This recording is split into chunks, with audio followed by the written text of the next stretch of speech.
some good turkey. Yeah, Greg, thanks for having us on Naiad to celebrate Thanksgiving with you.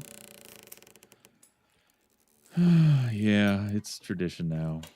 I guess it's better than being literally, physically alone on Thanksgiving. Hey, Greg, can you pass me some stuffing? Yeah, here you go. Greg, do you want some of this bean stew that I made?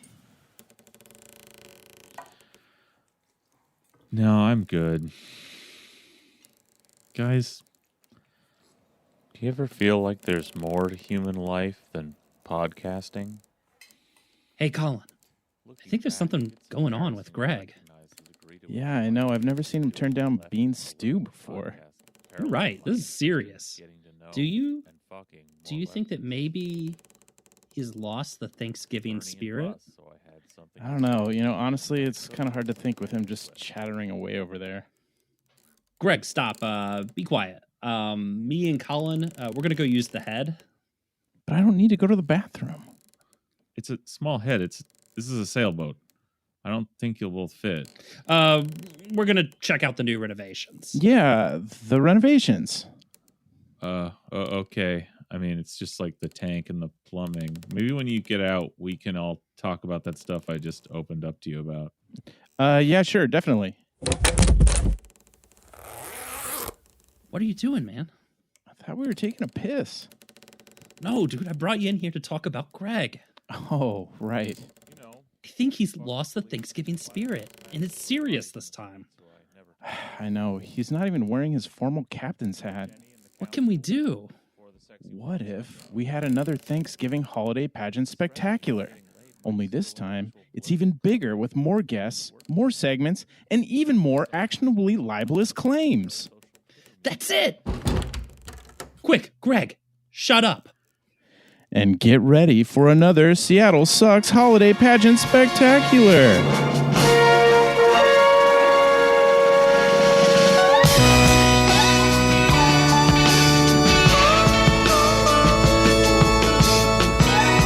Content warning.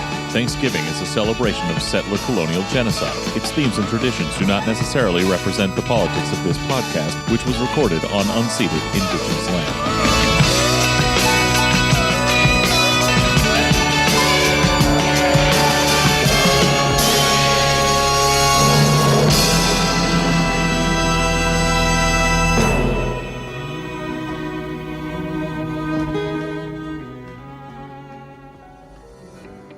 Are you unemployed? Quarantined? Are you bored and alone? Are you on your 5th Percocet today? Try checking out the Seattle Sucks Patreon. We have something for everyone, including topics like Seattle Times editorial articles that we're reading for the first time. Boat facts. That was going to be mine. Gotcha, motherfucker. Technology that will kill you. Movie reviews. The mayor's address. Google can't hide it from us. Holiday beverage recipes. Confirmation that nothing will ever get better. Technical difficulties. Your future in the techno-proletarian space hell. Human shit. Human shit. And human shit. All this and more for the market price of a Starbucks latte. Subscribe today.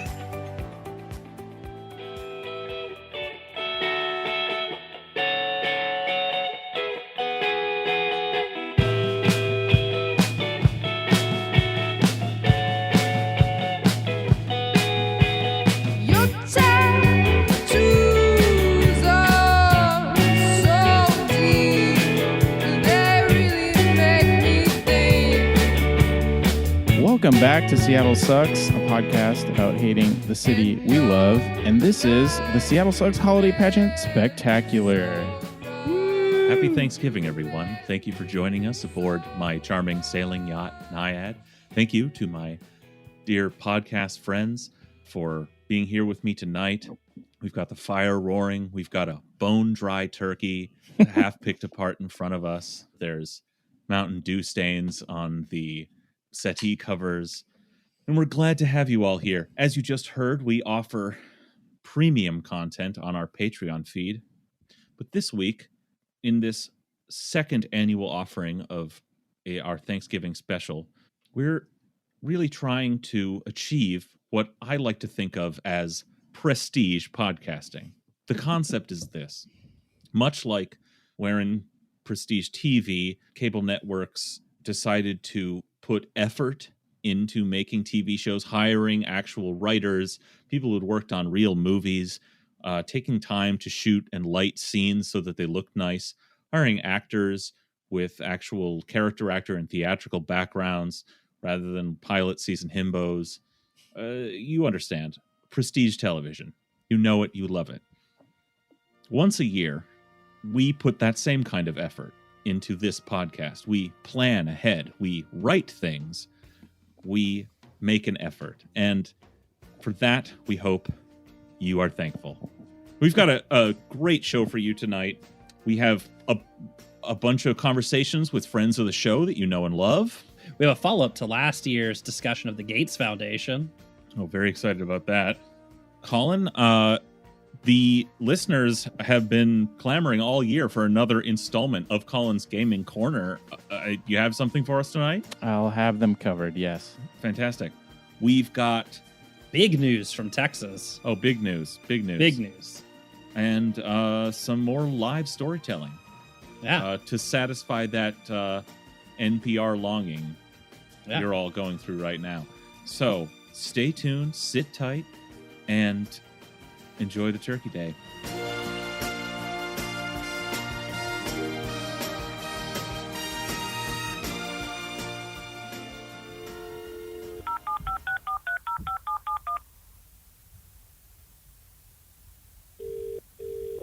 Hello? Hey, codename Tanya. Hey, how's it going? Is this a new number? I got it from a mutual acquaintance. You haven't been answering your phone. Is everything okay? Oh boy. Hey, Seattle Sucks podcast. Yeah, it's us, your friends. Yeah, your friends number and one clients. Yeah, we're Oh wow. we've actually got we need a lot of legal advice, updates on appeals. Perfect timing. Thanksgiving Day. That's when we all like to get together and talk to our friends. Same. Well, I have a turkey in the oven. It should be ready any minute. Oh yeah, no problem. No problem. This will just take a bit. Yeah, no big deal. Your close immediate family can wait. So I think the thing we want to know as we're sitting around our own podcast Thanksgiving dinner is, how is the legal effort going? Have you been able to stop and or start the counts? Have you found the good ballots? Have you thrown out the bad ones? Like, what inside info can you give us from the Giuliani camp? How's the big orange man taking it? Are his spirits up for Thanksgiving? Like, what's going on? That's a good question. Yeah. So as I'm sure you know, all lawyers in America have been ordered to stop what they're doing and get to the polls. So in Washington, it's been a little weird because we don't have really that many polls, but I still managed to get to them. Okay, good. I've been investigating tirelessly. I found some dead people who voted, dogs who voted. Oh no. So yeah, it's been a pretty hectic couple of weeks, but Orange Man is in great spirits because he knows that he's on the right side of history and that any minute now, it's going to go his way. Cool. It's not over until it's over. What about the legend Culp? The man in the he shades. also, he also has been doing really, really well in the new votes that we've been finding. It looks like he's definitely going to win. He knows it for sure. And that's really the most important thing you can learn from this season is if you believe in yourself, most likely you're going to win. Oh, that's wonderful, because otherwise the show would look pretty embarrassed for having endorsed him so heartily if he wound up losing. He has a lot of great supporters like you guys. Yeah, with Giuliani, though, I had heard that he was America's mayor, maybe America's lawyer, but I didn't realize all lawyers in America belong to Giuliani. So is this sort of like a Pope to the Catholics sort of situation? Yeah, it's kind of like we don't like to talk about it because it's not that, it's a little weird, to have like an overlord who's Rudy Giuliani. But yeah, it's just basically like when you it's kind of like the Hippocratic Oath if you're a doctor, but like if you're a lawyer, you have to basically pledge allegiance to Giuliani, and you have to give him your number on speed dial. And if he ever needs you, like this is the first time the country's really been in crisis since I've been an attorney. So I'm really, proud and honored to be called to service in this way. That's beautiful. RG. Yeah. That's wonderful. That's wonderful. Is it true that he'll grant you eternal life if you successfully aid him in his campaign to find these votes? If you ate him? Aid like him, a turkey? Sorry. No, if you aid him. No, hold on. I think Colin's onto something here. If you eat Rudy Giuliani, will you gain his powers? So I can't really talk about that part of it because it's kind of controversial. But I will say a lot of people really get hungry looking at him. I know he's really appetizing piece of meat. He also is, I don't know if you guys saw the newest Borat, which is also a very serious lawyer film. But it has a really great appearance by Rudy, where you can just tell that he's still a really hot-blooded American man who's just ready for sexual assault and all the good stuff that America's built on. It's nice to know our leaders are still so virile, even this. Right, you might look at him and you might think that guy's probably not going to have sex anytime in the next few years, but turns out he's ready. So moving on this sounds like great election news. We're really glad to have our own lawyer so close to the heart of it all, and get this great information. Onto the legal advice segment. So number one on my list, I have a hypothetical situation here. Let's say someone is walking down the street with their cell phone on full location service, and an act of left-wing political domestic terrorism is committed within a few blocks of where they're standing. And this person has no knowledge of this and doesn't know anything, doesn't really witness anything either, but does do a regular weekly podcast in which they call for the overthrow of the state.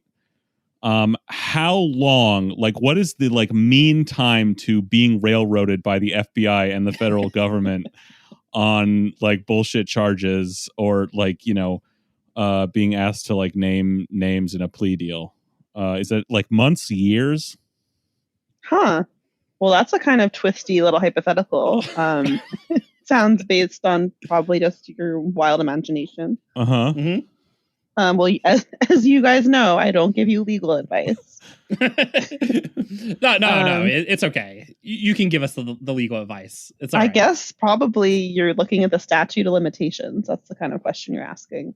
Oh, really? How long can the government sit on a crime before they charge you with it? But that's got to be in years, right? Yeah, in Washington, it's usually 3 years or 2 years, depending on what level of offense it is. But it sounds like you might be talking about a federal crime. Yeah, I definitely am. Yeah, and I'm not as familiar, but I'd imagine it's worse. It's good that we're getting it on tape. Longer. It's good we're getting it on tape, though, right? That's really one of the most important legal advices I can give. Advices, plural, is always make documentary evidence of your crimes.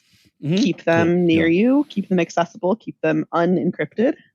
And probably broadcast them over the air or whatever Twitter accounts you can get your so if you're with your lawyer, which you're our lawyer, our show's lawyer, you work not technically for us. You're a lawyer. It's important that we record our conversations with our counsel. Who's you? That we record those, and if they're good or funny, we should probably play them. Yeah, that's a really good way to kill attorney-client privilege. Maybe play them for the FBI when they come to my door. Here's an addendum to this hypothetical. Let's say a year from now, having built a big sweeping surveillance case with thousands of names that they've combed through looking for possible targets. It's a fishing expedition. They're looking for people connected to this based on the cell phone metadata. And they come to my door to ask some questions. Is it the boat door? Does it have a door? Yeah, they come to the marina. Okay. They come to the marina. I don't let them in the marina, but I talk to them through a chain link fence. And that's a good move. They Excuse me. I mean, hypothetically, this person. The chain link. This hypothetical person who also lives on a boat. Legal barrier, though, yes. right? Between you and the person you're talking to. They cannot convict you for anything you say between the chain links. That's a fact. Yeah, right? it's a kind of an archaic area of law, but it sounds right. It's maritime law. Yeah, the chain so link. If I'm standing on the dock, then they have to get the maritime FBI. Probably. So I surmise in my mind by sort of just like sizing them up as people and like by my own, I ask them a lot of probing questions to sort of get an idea about what their case is, you know, or what evidence they have against me. Because I try to like outsmart them there on the sidewalk. I mean, the hypothetical person who's not me, like you're just getting really into the role. Yeah. Ask them a bunch of probing questions. And this hypothetical person surmises that while they have the metadata, you know, that I might have been, you know, unbeknownst to me, near the site of a federal crime at some point, and totally uninvolved, they don't know that I have this that this person has this podcast where they call for the overthrow of the state. And I offer up, well, yes, I was there, but I was there in my capacity as a journalist, as a part of the free press under the First Amendment.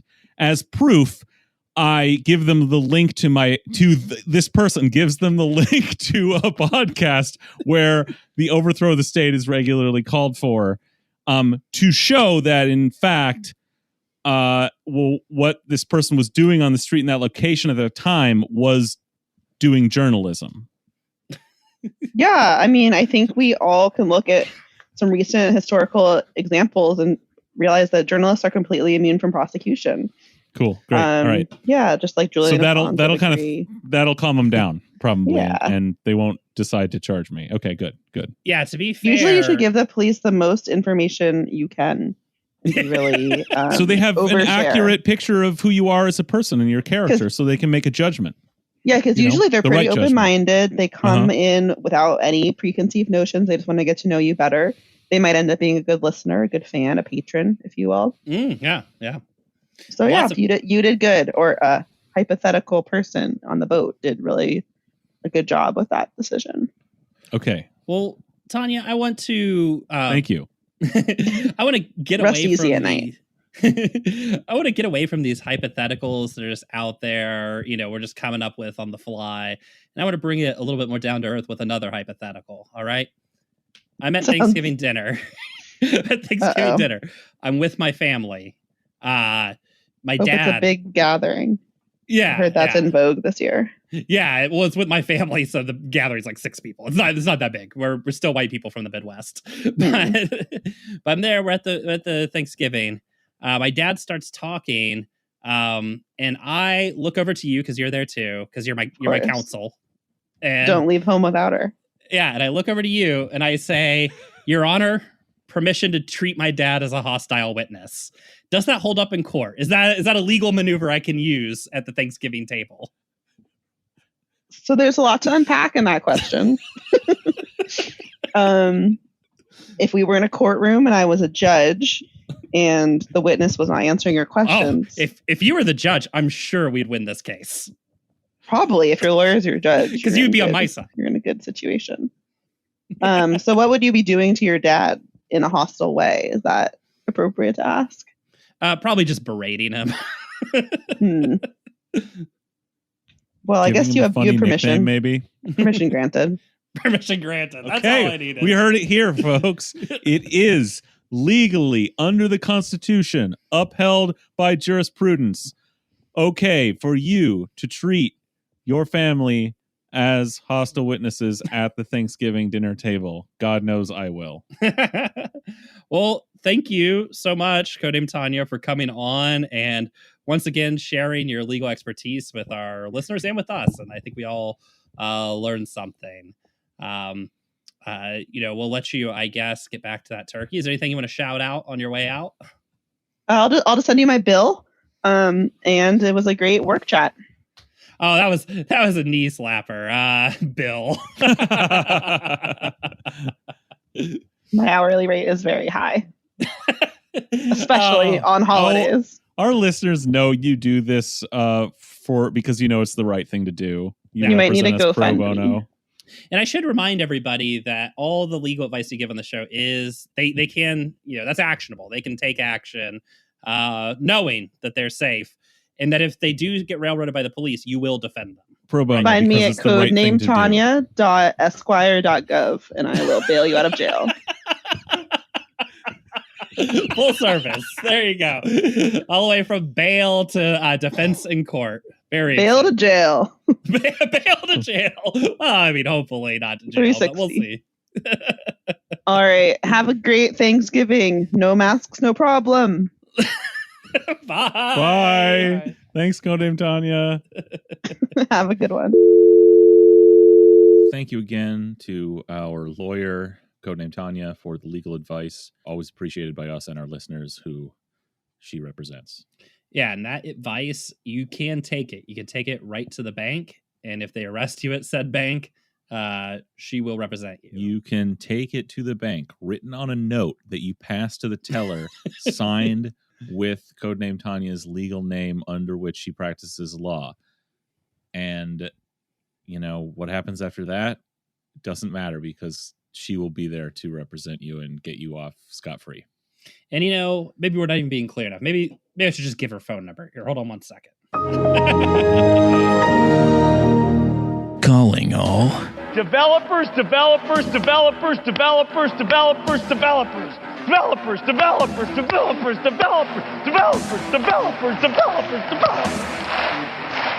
And those who have not yet learned to code, especially children. We cordially invite you to the breakthrough program taking former Tidal Islands by storm. At the Magnolia Mindset Machine Learning Academy, machines are being taught at a rate most thought impossible in our lifetime by technicians as young as 5 years old. Please! You have to let me pilot Unit 1! You could be creating the disruptions of tomorrow, today, by joining their ranks right now at our most competitive price yet on this Cyber Monday.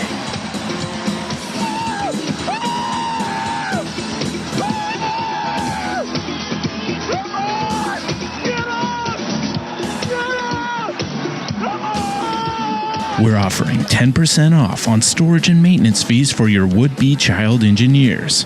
We'll have your kids saying, "It's a Unix system. I know this." In no time. And don't worry, we've partnered with the premier massive open online course platforms to make sure that when they aren't teaching computers new tricks 60 hours a week, that they turn the tables and learn something from the computer instead. Plus, we offer best-in-class protection to make sure your children are safe on campus. You can sleep peacefully knowing that a fleet of Amazon Always Home cams will be surveilling your little one 24 hours a day, 7 days a week, 365 days a year.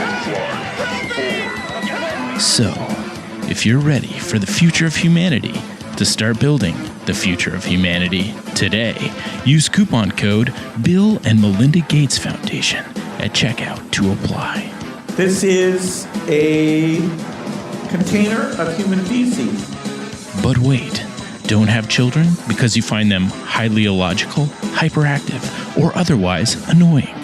Believe in the imminent collapse of society and the end of the world at large? And therefore wish to make kings with an app that skirts decades of labor laws and protections in service of enacting a distributed digital libertarian utopia in unregulated bits that you have the gall to call innovation?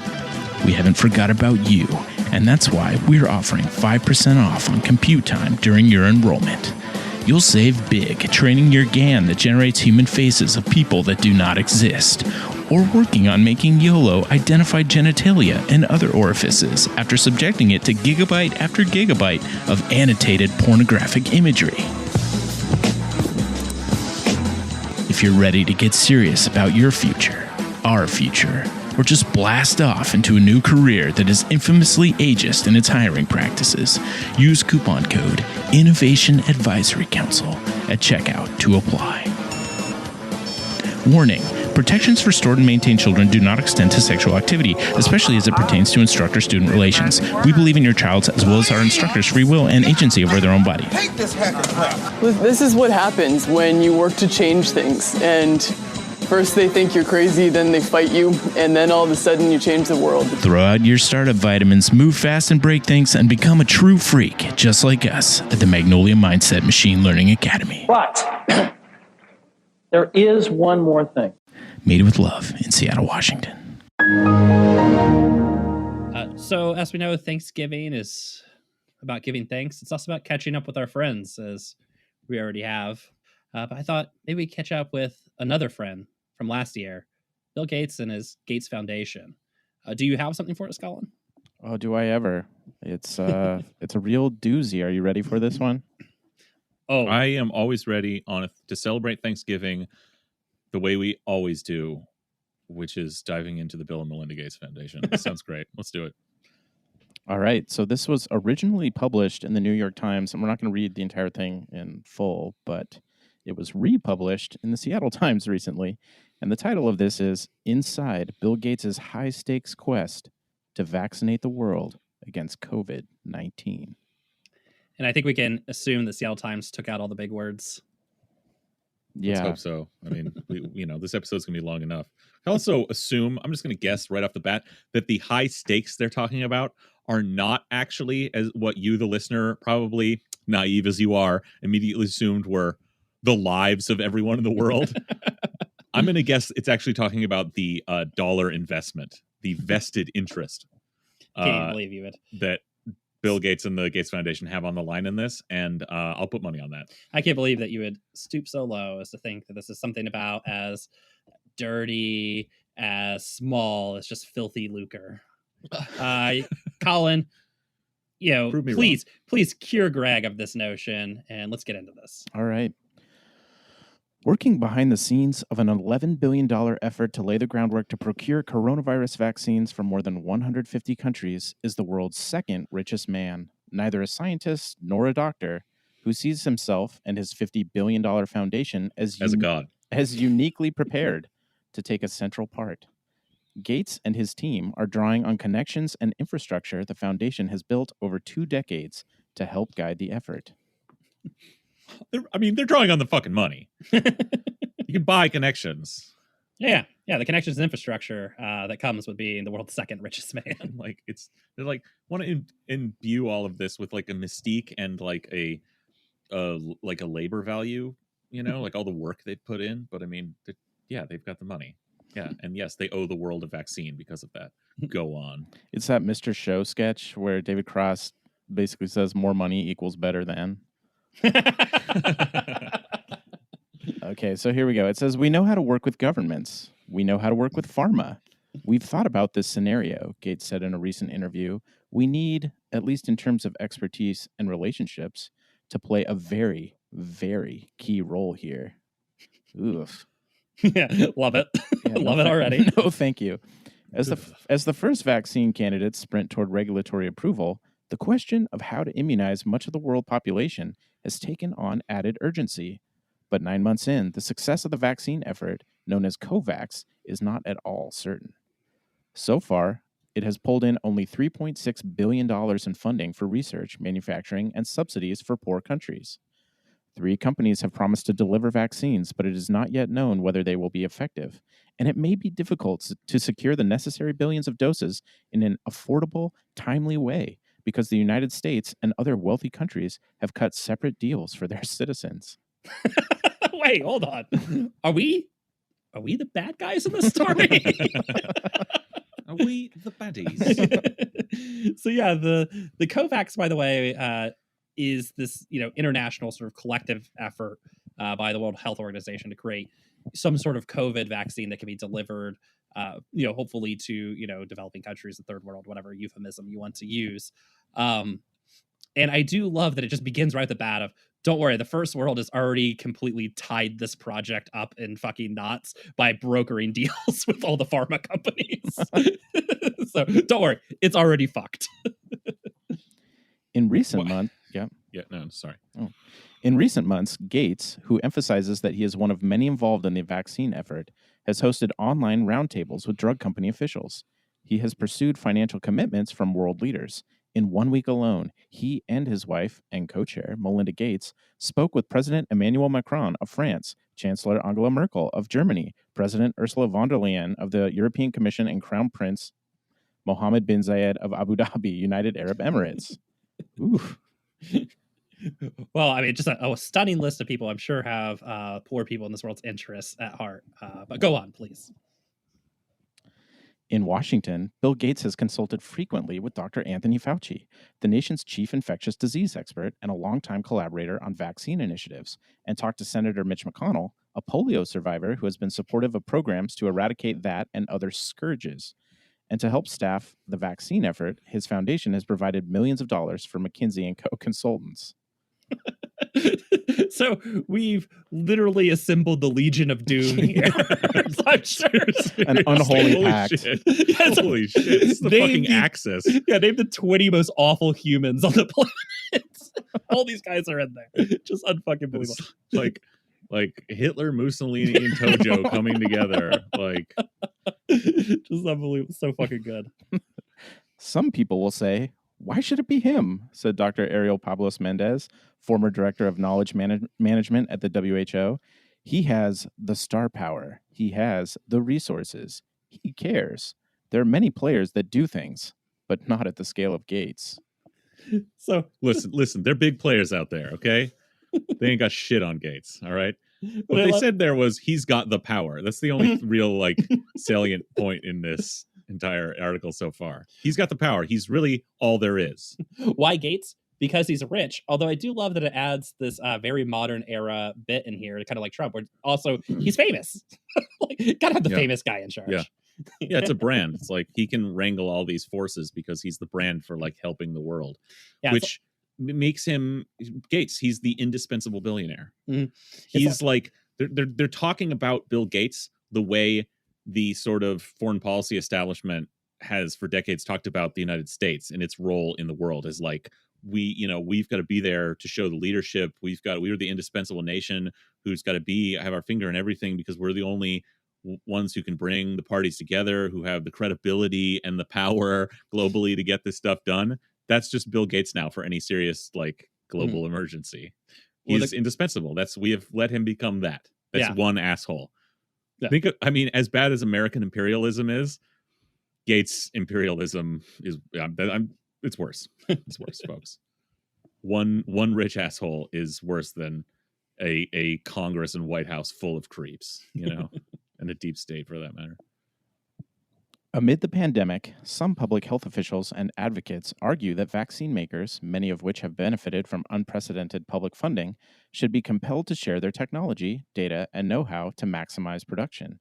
India and South Africa, for example, are pushing to suspend the global enforcement of intellectual property rights involving the virus. I'm sure that is going to go over gangbusters. And it probably is worth remembering from our talk last year about Bill Gates that really one of the main functions of the Gates Foundation is to uphold the copyright and patent fucking stranglehold that pharmaceutical companies have on the planet. Yeah, I'm also fairly certain that they are engaging in this effort to, lobby to suspend IP rules on these vaccinations because they are 100% planning, if necessary, to throw them out the window if they want to, which is cool and good, and they should do that. Those are places that are working on their own vaccines, but if something comes along that's good and easy to produce and cheap, they should absolutely get their hands on it and the research by whatever means are necessary and reproduce it for their citizens and tell whoever supposedly owns it to go fuck themselves. Yeah. I think this is interesting too because it sort of underscores something that all of that preceding passage was advancing in opposite, which is that it takes Gates to coalesce all of these people to be convinced to work together. And then, oh, gee, what do you know? Here are two countries willing to suspend global enforcement of intellectual property rights without our good friend Gates. Yeah. They don't want them working together in that way. Yeah. That's the wrong kind of working together. All right. Exactly. Yeah. Nailed it. In the current plan for a global vaccine deal, poor countries would receive only enough doses to inoculate 20% of their populations by the end of the next year. It's really interesting that tracks with the Pareto principle. But anyway, some models show that there will not be enough vaccines to cover the entire world until 2024. Yikes. Yeah. Holy shit. Well, yeah, and it's I love that paragraph because it just gives up the whole game of what's actually happening here, which is for all the jerking off that we're going to hear about Bill Gates, it's let the poor die. That's the plan. Look, what they're describing here is what we described in the early days of the pandemic here in America and in Washington State, where our government was like flailing until they could get like a story together, right, and a plan, and all agree with the press and all the institutions all agree on a story for what was going on, and then they could reopen the economy and be like, yeah, it's all good now. And that's what I'm hearing here is like, look, the Gates Foundation and the World Health Organization, everybody is doing the stuff. We're going to have the answers when we're asked, why are people still dying? We're going to say, well, look at all this effort we put in. We have this giant plan. There's towers of documents. There's all these people have collaborated, and we've got 20% of those populations inoculated, and we're doing more at a slow pace. But it's clearly the best we could have done because, look, here we are, the experts and the rich people saying that it is because we put in the work. And yeah, that's fucking grim. The consequence of longtime Gates strategies is that they go along with corporate control over supply, said Brooke Baker, a Northeastern University law professor and policy analyst for Health Gap, which advocates equitable access to drugs. In a pandemic, that is a real problem. Meanwhile, officials from some countries participating in the vaccine initiative complained that they were barely consulted until recently. So they don't have a seat at Gates' table. Yeah, no. They're pushing us, cornering us in order to make us pay. Juan Carlos Avalos, Ecuador's health minister, said of the deal makers, "We don't have a choice about which vaccine we would like to use. It is whatever they impose on us." Yeah, I mean, this sounds great, right? Wow. The United States and Europe just going into the third world in the middle of a pandemic and telling them what drugs they could use, which ones they could have access to. What could go wrong? What times and on what like production time scale as well. Yeah, what could possibly go wrong? So now we get a rad heading, which is the Bill Chill. Fuck. Gates became interested in immunizations in the late 1990s when he learned about autism. Okay, just kidding. While watching an episode of Singled Out in the 90s. When Microsoft was facing an antitrust case that cast him as a modern-day robber baron. Okay, just pause right here. Now, this is where I put my chip down when we talked about the Gates Foundation last time, that the entire reason he created the Gates Foundation, which I said I couldn't prove, but there was a lot of circumstantial evidence, was basically to get out of this sort of monopoly trial he was essentially facing, right? And the monopoly charges that he was facing, right? Mm-hmm.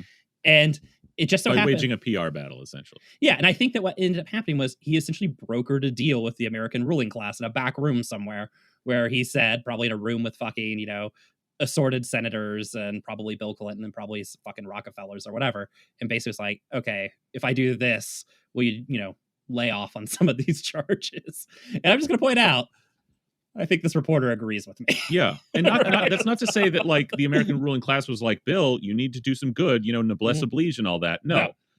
It's this.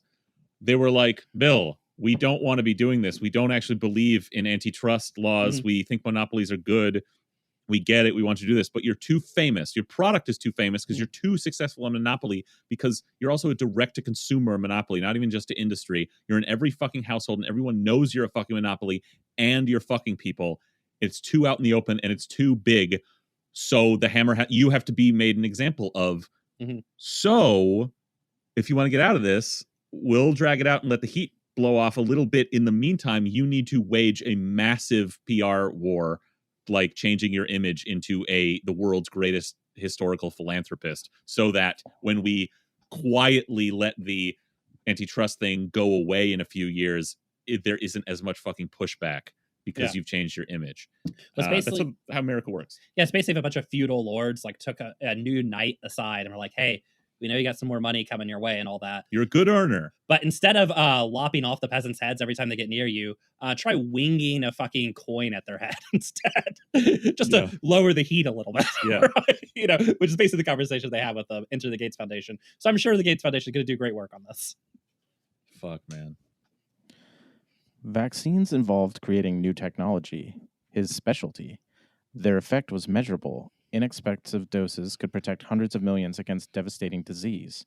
they were also about making deals. Billy Deals, man. Fuck, dude. Many Western drug companies had stopped producing vaccines back then, finding them unprofitable. But through his giving, Gates helped create a new business model involving subsidies, advanced market commitments, and volume guarantees.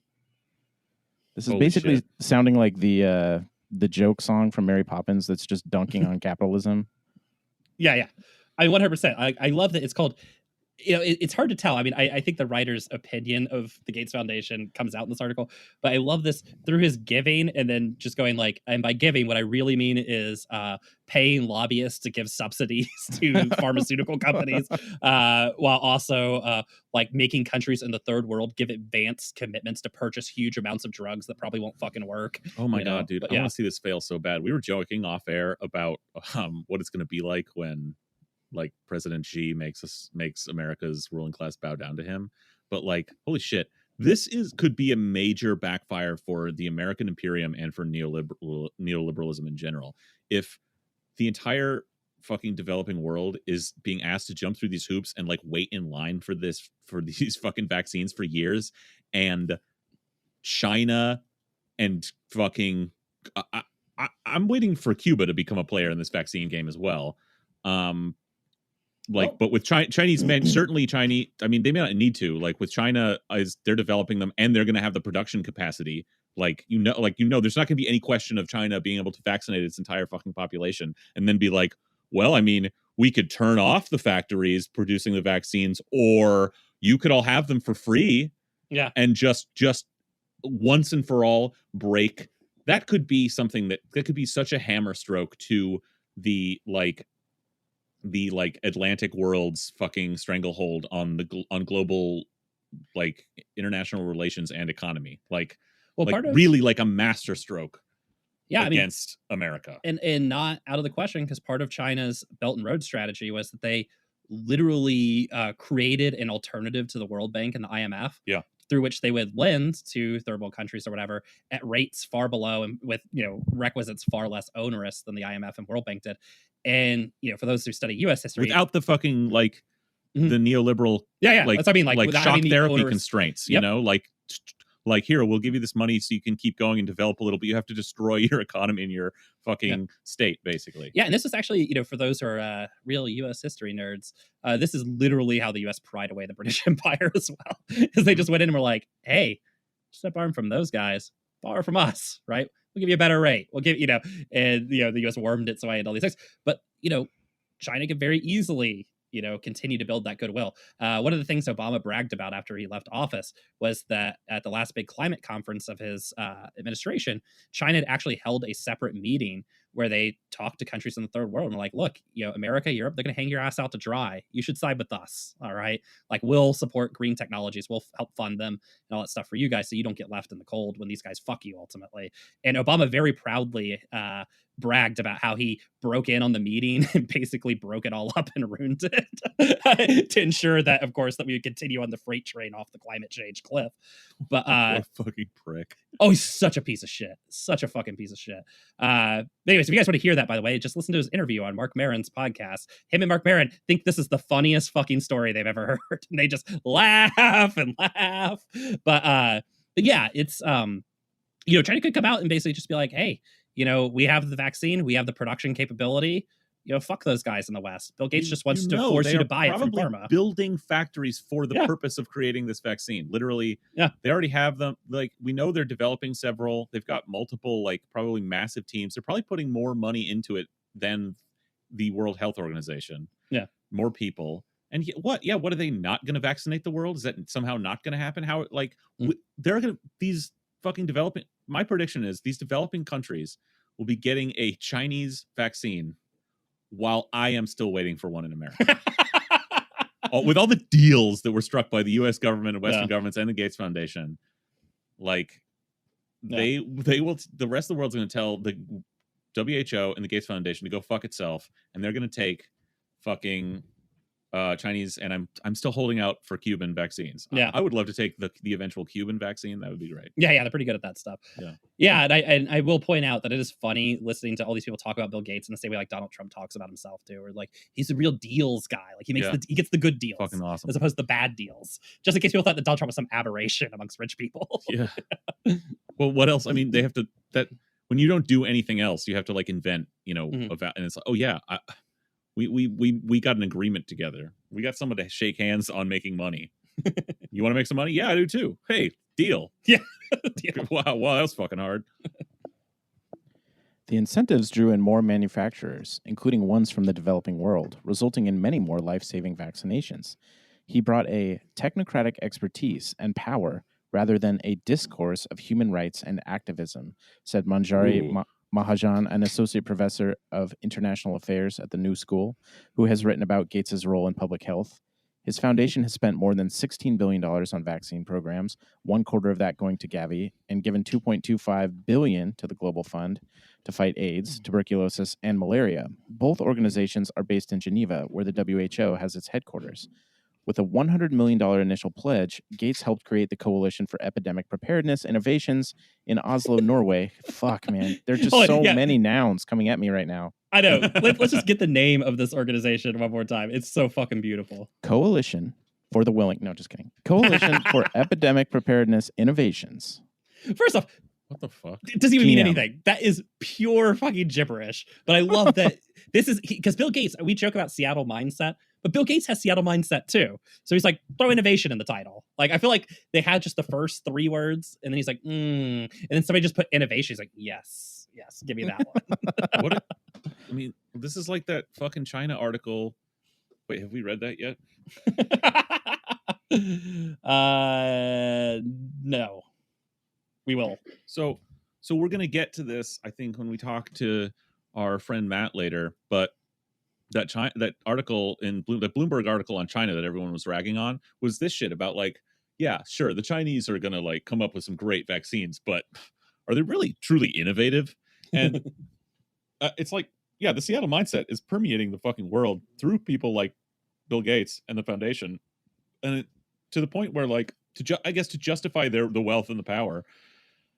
You've got to either make deals or innovate, because just fucking doing something is just like beyond our imagination. Just getting it done, just doing the job. Like as soon as this started, the Chinese were like, yeah, we need to do this. So great. Get 1 million people working on multiple angles of a vaccine, start building factories capacity, because the entire world's probably going to need this. Certainly our one, once you can in a reasonable time vaccinate 1.4 billion people, the economy of scale of that suggests that in about 3 weeks after that, you can do the whole globe. Okay. Yeah. Like that's how like economies of scale work. If they can make the capacity to vaccinate 1/6 of the planet. Yeah. They can do the whole planet in a short time after that, Yeah. Mind you, like, we're never going to get that here, but Yeah. Well, and it is one of those interesting things, because the real sort of, big piece or card in that area is India. It's India is kind of aligned with the US against China at this point, but it's gonna be really hard to calm down those Maoist insurgencies in the Indian countryside when Xi shows up and he's like, hey, you can get this free COVID vaccine from us, or you can keep waiting for that one from Bill Gates that, don't worry, he's gonna charge you for. That it could lead to some interesting international situations. Yeah, well, who knows? I mean, India, I don't know. I mean, India is probably as fucked up as the United States right now. They have like an insane fucking right-wing government. India is a country that could easily develop and produce a quality vaccine for its massive population in a similar time frame to China. But like, as we're going to find out, Greg, India will produce a vaccine. Where it goes, though, that's a different question. Yeah. Oof, that's dark. That's really dark. Ooh. So the Coalition for Epidemic Preparedness Innovations is investing in drugs and experimental vaccines. The Coalition and Gavi are leading the coronavirus vaccine effort with the WHO. And so Gavi is just another fucking institute, right, that does vaccine, it basically focuses on vaccination and stuff like that. That, by the way, is a spore off of the Gates Foundation. They gave it its initial funding, and I think still give it the bulk of its funding. Yikes. The ripped off, the creature that was made from the ripped off piece of rib. Basically, what we're going to find is this whole system is like horrifyingly inbred. The foundation, which has about 1,600 employees, also funded academic researchers, installed its executives on the boards of multiple nonprofits, and directly invested in drug companies. So it's literally just, Village of the Damned or whatever. It just drones. Send out the drones everywhere. Some public health officials disagreed with Gates's priorities, arguing that he should have directed more money to health systems. Others worried about a private individual wielding so much influence. But few people publicly criticized his foundation. Fearful, refreshing to just hear a phrase like that in the New York Times, frankly. Yeah. Fearful of losing its support. That self-censorship was so widespread, it acquired a nickname, the Bill Chill. Yeah, and basically they're referencing what they just talked about in the paragraph above, right? Which is, do you want funding for your academic research? You have to go through Bill Gates. Do you want to work for one of these, international groups through the World Health Organization? Don't have a podcast that shits on Bill Gates. Yeah, that money comes through Bill Gates. That basically Bill Gates has set himself up as like the node through which all the money flows. So you basically have to defer to him. The guy who we began this whole article off by saying is not a scientist, a doctor, or medical expert, public health expert. But here we are. What if he was? Still not good. Doesn't fucking matter. Yeah, still not good. At times, frictions were evident with the WHO, the United Nations agency charged with international public health. Gates felt frustrated with what he viewed as the organization's rigid bureaucracy and constraints on dealing with the private sector. Some at the WHO had concerns about his growing reach. The malaria division chief complained in a 2007 memo that the foundation's growing dominance of malaria research was stifling a diversity of viewpoints among scientists and undercutting the agency. The same year, the foundation began building up an institute that rivaled the WHO's role in health metrics. The Gates Foundation presence has been, at best, an adjunct to WHO, and at worst, a hostile takeover and a usurpation, said Amir Ataran, a University of Ottawa professor of law and medicine.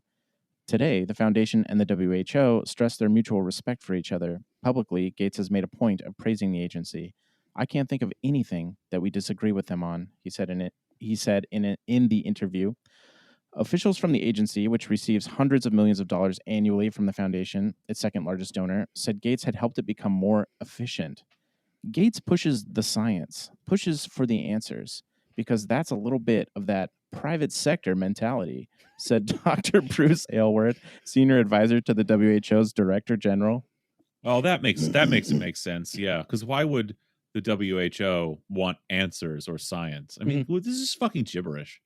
Well, I love it because basically they say that Gates initially had this problem with the World Health Organization because it was and then like he gave them money. Yeah. Yeah, and then he bought them. Yeah. And now he literally is paid for. I mean, look, Bruce Aylward, that's such nonsense. He just said that. He doesn't fucking believe that shit. But he has to fucking like prostrate himself in front of, Emperor Gates or else he'll be beheaded. Who wrote that 2007 memo? No follow up on him, I'm guessing. Notice his name isn't there because he's gone from the planet, probably. Yeah, if he's not dead, his career is not where it was. Yeah. I'll tell you that. He's the first person that Gates put in like the trials for developing COVID-19. He's patient zero. All right, so we've reached another header here. Capitalism at work. The Gates Foundation. This is getting spicy. It is getting spicy. Which is why it would never be from the Seattle Times, and surprising from the New York Times, though. The Gates Foundation employs former pharmaceutical executives in its top ranks, including Dr. Trevor Mundell, who had been global head of development at Novartis, and Emilio Emini, previously a senior vice president of vaccine research at Pfizer. Working with the Coalition for Epidemic Preparedness Innovations, they helped steer money into COVID-19 vaccine candidates and biotechnologies that could be quickly manufactured and suitable for the developing world. All the while, the United States and other countries were striking their own deals with vaccine makers, even before they got regulatory approval. There was some overlap between the global initiative and the U.S. effort called Operation Warp Speed. AstraZeneca, Novavax, and Sanofi made commitments to both. Gates was quick to praise the U.S. government's enormous investment in expediting coronavirus vaccines, saying it would benefit everyone. But the more that countries locked down bilateral deals, the longer the rest of the world would have to wait for doses. So again, I mean, a lot of words basically just explaining that Bill Gates is coordinating with various states the essentially the profits of the pharmaceutical industry, right? Bringing them all in, creating these agreements, deciding what kind of technologies and what kind of vaccines they're going to focus on, and then brokering the deals with states to give them the windfall profits. Well, and also want. The first world states are brokering their own independent deals with these because it's a giant pharmaceutical companies, fucking cluster circle jerk basically of them all. So that they get them first. Which the fucked up thing about that is, I mean that's awful. Like obviously, like a global communist approach to this would be better. That goes without saying and goes for literally everything. But I still believe that despite the fact that the U.S. has made these deals, the Trump administration, let's keep in mind, has made these deals with pharmaceutical companies to be first in line to get some of these vaccines. I still think fucking, I would bet on the poorest people in the poorest countries in the world getting vaccinated before me, because we're seeing that America is that fucked up, and America is not going to take help from people like China when they are like, listen, we're done here. We're still cranking out vaccines. Let's go. Global population. Yeah, when Gates Foundation too has always been, kind of focused on this idea of creating like next gen medicines and stuff like that too. Stuff that inherently has more lead time because you're trying to create, groundbreaking, delivery methods and stuff like that, as opposed to just making something that works. Like there's literally a pandemic now. Yeah. Like there's literally a raging pandemic now. And some would say, oh, that's his, Silicon Valley tech industry disruption mentality. But the reality is like much more crass, which is just that when you make a quote unquote groundbreaking technology, there's just a lot and copyrights to hold on it, right? And that's where the money is when it comes to medicine, right? Is strict copyright and patent enforcement. And, that's why China's gonna have their vaccine first, exclusive while rights. we wait. Exclusive rights, fucking gold that you can sell. But what's fucking stupid about that is, like, in the tech world, the newer, better technology comes out, and it does make in computers, in fucking the internet and shit. Yeah, it makes the older technology obsolete because it's better. But in medical technology, all that matters for this vaccine is that it fucking works. So just predict. I'm not predicting this part of it necessarily, but an awesome way to watch a handful of some of these pharmaceutical companies and the Gates Foundation who are trying to develop these highfalutin new age nanotech, whatever, fucking new kinds of vaccines, would be to see them just eat shit when there's just way cheaper vaccines based on old vaccine technology that a lot of the rest of the world and companies are pursuing.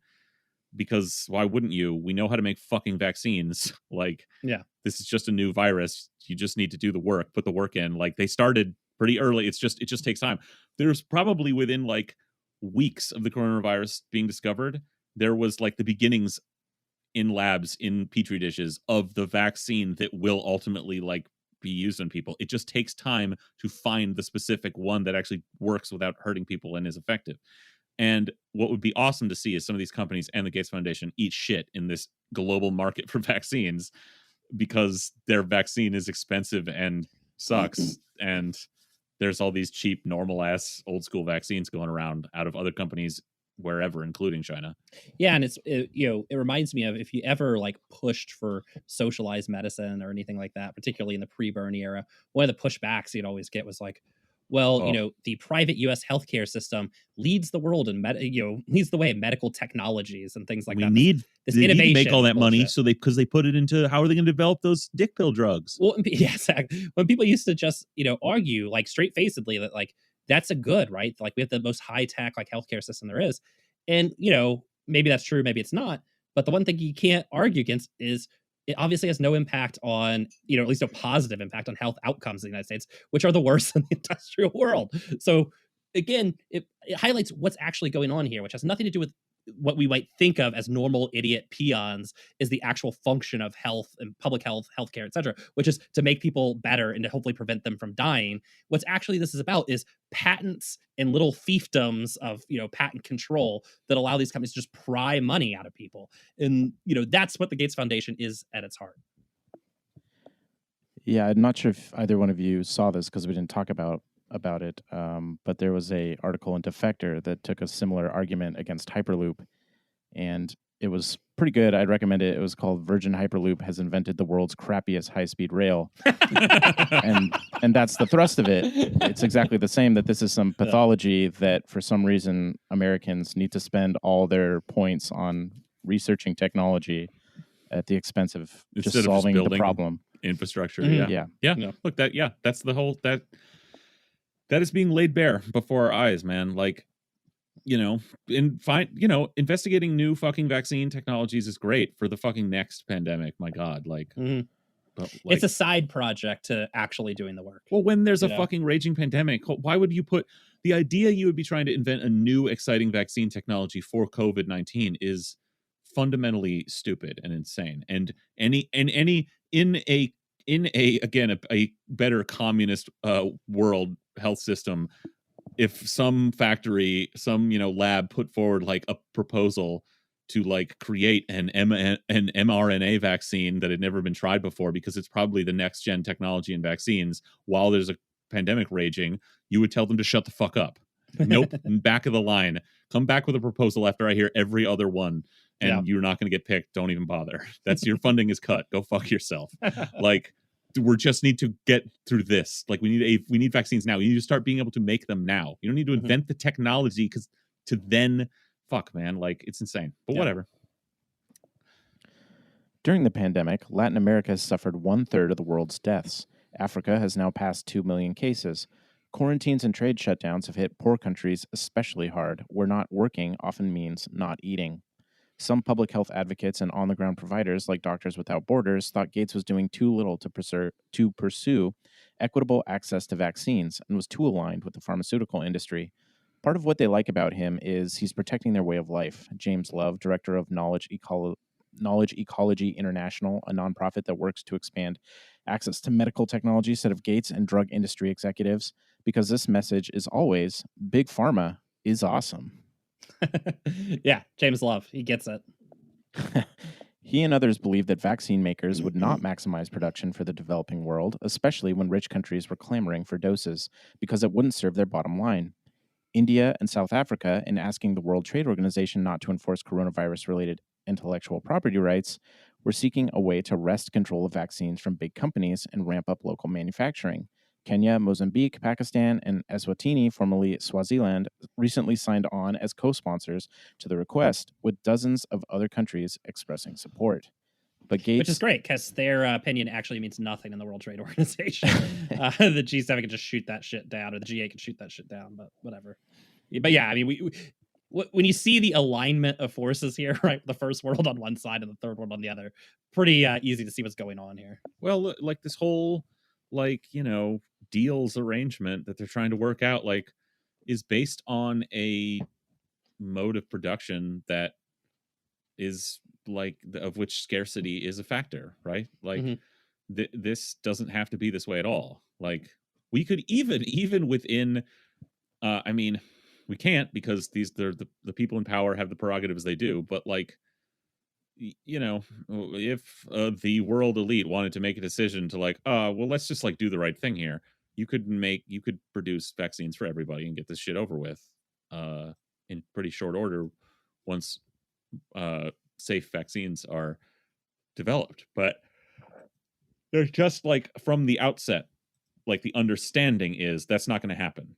We're going to slowly milk the money out of this over time. And, getting the money out of this does not include rapidly blasting out 8 billion vaccines for the entire world. That's just not that's not how the game works for our profits. So we're going to do it slowly. And now we just figure out who needs to die first. But Gates and many public health experts thought that most companies were taking laudable steps to help ensure access, such as nonprofit pricing and licensing of their technology to other manufacturers. They argued that drug makers wouldn't take on the costly process of creating new products if their lucrative patents were jeopardized, and that their control over their vaccines would ensure quality and safety. This capitalism thing, there actually are some domains that actually works in, Gates said. North Korea doesn't have that many vaccines, as far as we can tell. Got him. Yeah, no, I mean, the funny part about that is that North Korea also doesn't have a massive COVID-19 outbreak either. Granted, they don't have a lot of things also, but he doesn't use China as an example. No, that's what I was about to say too, because the funny part is, forget China too. How about a small, tiny island that has been under siege for 50 fucking years from the largest actually is military power, unlike fucking China. Unlike North Korea, right? But it's been besieged by the largest military power in human history, and did this weird thing where, created an infant AIDS vaccine. Weird that he doesn't want to bring up Cuba. Interesting. I wonder if there's some sort of motivation there. But yeah, they're going to come out with a baller vaccine, like an awesome vaccine, like the one you want to take. I would trust the Cuban vaccine over anything. I 100% will work. I would trust if they make one, it's going to work. A Cuban doctor over any. I would trust any day. But yeah, I mean, it again, hilariously putting off some of the stuff too of the, with the North Korea example that I guess we're all supposed to be scared of. But at the same time too, it's like your country, the one you live in, that's the one that's fucking this up. Right? Like, it's your country is the petri dish of the fucking planet that has COVID fucking raging in it, who's never even had it remotely under control at any moment. Like, or even tried. Yeah. Shut the fuck up. How about that? Shut the fuck up. Shut the fuck up. But hey, man, he's a citizen of the world. Or excuse me, he's a god among men, is what I meant to say. Yeah, just one other thing to add. Iraq said he picked a country that is actively under sanctions and basically has been hamstrung in any way to develop an economy. Or he might as well have said like Iraq doesn't have many vaccines in development, or Gaza, as far as we know. Exactly. Holy shit. And again, I mean, North Korea's taken steps that I would not suggest as far as preventing COVID, but you don't have to take it from them. You can read reports from the CSIS, which is like a psychopathic American imperial fucking think tank. They have not had a big outbreak. So again, shut the fuck up. Your country is the one that fucking is, not only rampant with COVID, but it's probably the number one source of its international spread. So yeah. Fuck you, Bill Gates. How about that? And fuck you, America. Yeah, pretty much. This is that portion of the show where we once again call for the destruction of the state. Yeah. All right, next heading, acting like a lobbyist. Bill Gates had a long record of getting rich countries to provide funding for public health initiatives to poorer countries. From Merkel to McConnell, politicians saw him as a steward of public dollars with a nose for good investments. He's a sweet little truffle pig. He's like, he's got a nose for investments, like a Jeffrey Epstein. Or but yeah, I love it. It just reeks of like the criminality of the 2008 financial crash. But yeah, go ahead. He has immediate access to us because of his fame and reputation and what he's doing with his own money, McConnell, the Senate Majority Leader, said in an interview. Just unbelievable. Holy shit. In many of these countries, he's way more effective than the government is, and that's certainly value added for public health all over the world. Well, let's take it from the turtle in the Senate. Take it from one of the key figures in the global empire that has made world government so fucking ineffective. Yeah, but also one of the most odious political figures in a country that's produced the most odious political figures on the planet. I mean, just astonishing. Leaders of wealthy countries were asked not only to help fund the initiative, which was supporting development of 9 potential vaccines, but also to buy doses for their own populations. Among the 9 was a version from Moderna, which recently announced impressive clinical trial results. As the deal makers framed it, even nations that already had commitments from vaccine makers would benefit by diversifying. Yeah, have either of you diversified your vaccine portfolio? What I like is what they're implying here too is that hey, I know you've already like struck deals, exclusive deals with various pharmaceuticals. How about you buy up all the rest of the supply as well? Companies either would charge all countries the same price or set tiered prices for low, middle, and high income nations. Any could bow out if the price exceeded $21 per dose. Poor countries could get cheap, subsidized doses for up to 20% of their populations by the end of next year, but the wealthier nations could sign up for more. Hell yeah. I'm glad we're going to means test the vaccine. Pay to win, man. Clemens Martin Auer, a chief negotiator for the European Union, balked, believing that the global vaccine deal was moving too slowly. that prices would be too high and that Europe could do better negotiating on its own. I think the Gates Foundation has, in many respects, a very practical approach when they say this has to be done in a private-public business partnership, he said, but I sometimes have my impression that the Gates Foundation doesn't understand how well-organized governments work. Zing. Yeah, got us.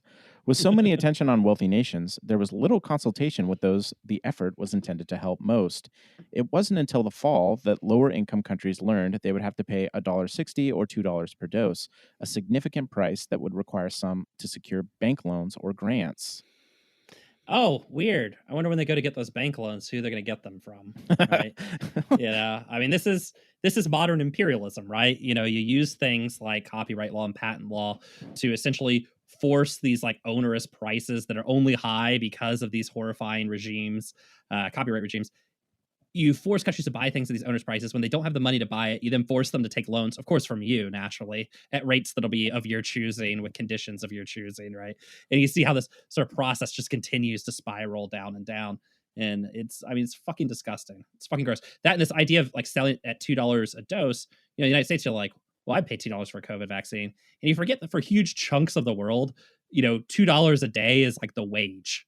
Yeah. So imagine paying a day's fucking wages, which maybe at this point you'd be willing to do, but you also aren't living hand to mouth and starving, right? Like you're living paycheck to paycheck in the way that these people are. But yeah, it's going to be subsidized, yes, but countries still have to budget for their copay amount, said Chizoba Barbara Wanodi.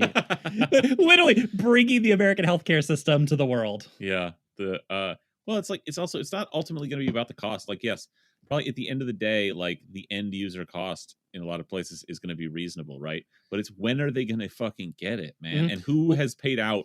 What has their government paid out to get them that 4 years from now? That's what the cost is. That's what they're talking about right there. Is the cost is what they would have put on debt? The government. Yes. Yeah. How have they driven these governments further into debt to the fucking IMF and the World Bank? To get these $2 vaccines to people fucking in 2024, Yeah. So that was the Nigeria director at the Johns Hopkins International Vaccine Access Center, who continued, so they need to be at the table when those discussions are made. Some middle-income countries have also felt squeezed, asked to pay prices in a higher tier with little say as to what they would get or when they would get it. Zavalos, the Ecuadorian health minister, said he had spoken with fellow ministers in the region about raising concerns through their presidents. They say, you don't get to choose, but you pay. Zavalos said, I'm disappointed. With coronavirus cases multiplying worldwide, Gates said there would be one simple way to judge the global vaccine initiative. When did we stop the pandemic? That's the thing this all needs to be measured by. Yeah, and again, as the article pointed out over and over again, when did we stop the pandemic? So we have a different answer depending on whether your country is poor or rich, right? If it's poor, well, that's going to be well into the future. If it's rich, maybe it'll be sooner, but we'll see, right? We still haven't fucking stamped out polio in the globe, right? Yeah. So 70 years from now, there's still going to be COVID in some places, okay? Mm-hmm. Because that's how the world works. Yeah, and I think there's good evidence in this sort of article too, right? That the idea is not even about stomping out COVID or anything like that. The idea is about, one, again, patent regimes, but the other thing is about tying up these countries and debt obligations and things like that, right? To make them, more susceptible or more, friendly to American rule over them. It's a horrifying article. I'm glad we could share it with everybody for Thanksgiving. Yeah, it's always nice to check in on the Gates Foundation. It's no surprise that they're at the center of the current hell we're living in, and they're really our best hope. Well, maybe our second best hope. Here's holding out for President Xi. Well, that was delightful. Stay tuned, everyone, for more Thanksgiving extravaganza entertainment. But first, a word from one of our sponsors. From the creative genius that brought you Let's Get Depressed, the Fall of the Soviet Union, comes the podcast event of the season. Wow.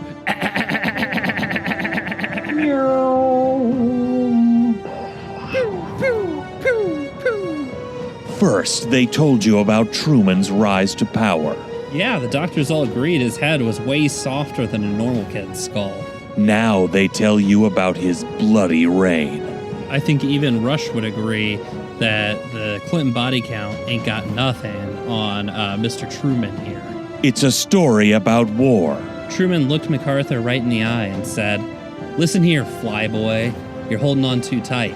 You've lost your edge." Mao might not have supported defunding the police, but he definitely supported reinvesting in a people's army. About political maneuvering. When Eleanor Roosevelt found out that Truman created the Fair Deal, she got really mad at him for co-opting FDR's New Deal.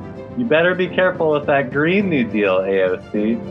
And about love. Truman wrote in his diary, "I told Bess it's called sounding, and I've never seen her more excited." And I was like, wah, wah, wah, wah, wah, wah, wah, wah, wah. You've seen the rise of Harry Truman. Did you know that Truman actually designed his Whistle Stop tour in 1948 based on Mao's Long March? He just added the train in. Now join us this December for the fall of the man they called Harry the Butcher Truman. Bess and Margaret found Harry standing buck naked in the rose garden weeping. Margaret said, "You're holding on too tight, Dad. You've lost your edge." And that changed everything. Only on Mechanical Freak Presents. If Alger Hiss were alive today, he'd be in the Democratic Socialists of America, but he'd deny it. Holy shit. That's also going on.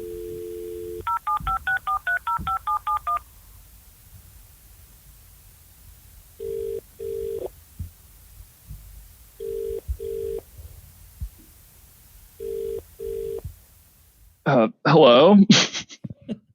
Hey, Matt. Hey, it's your friends from Seattle Sox. Oh, man. Wow. Hey, guys. How's it going? Good. We're just sitting here on Naiad, just having our Thanksgiving dinner here that we always have traditionally together, the three of us, and calling our close personal friends, like you.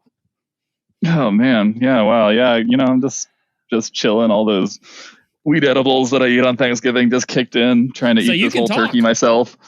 Yeah, so you can I guess. So you're free. Perfect. Yeah. No, just usual solo Thanksgiving, just trying to eat this whole turkey myself. So.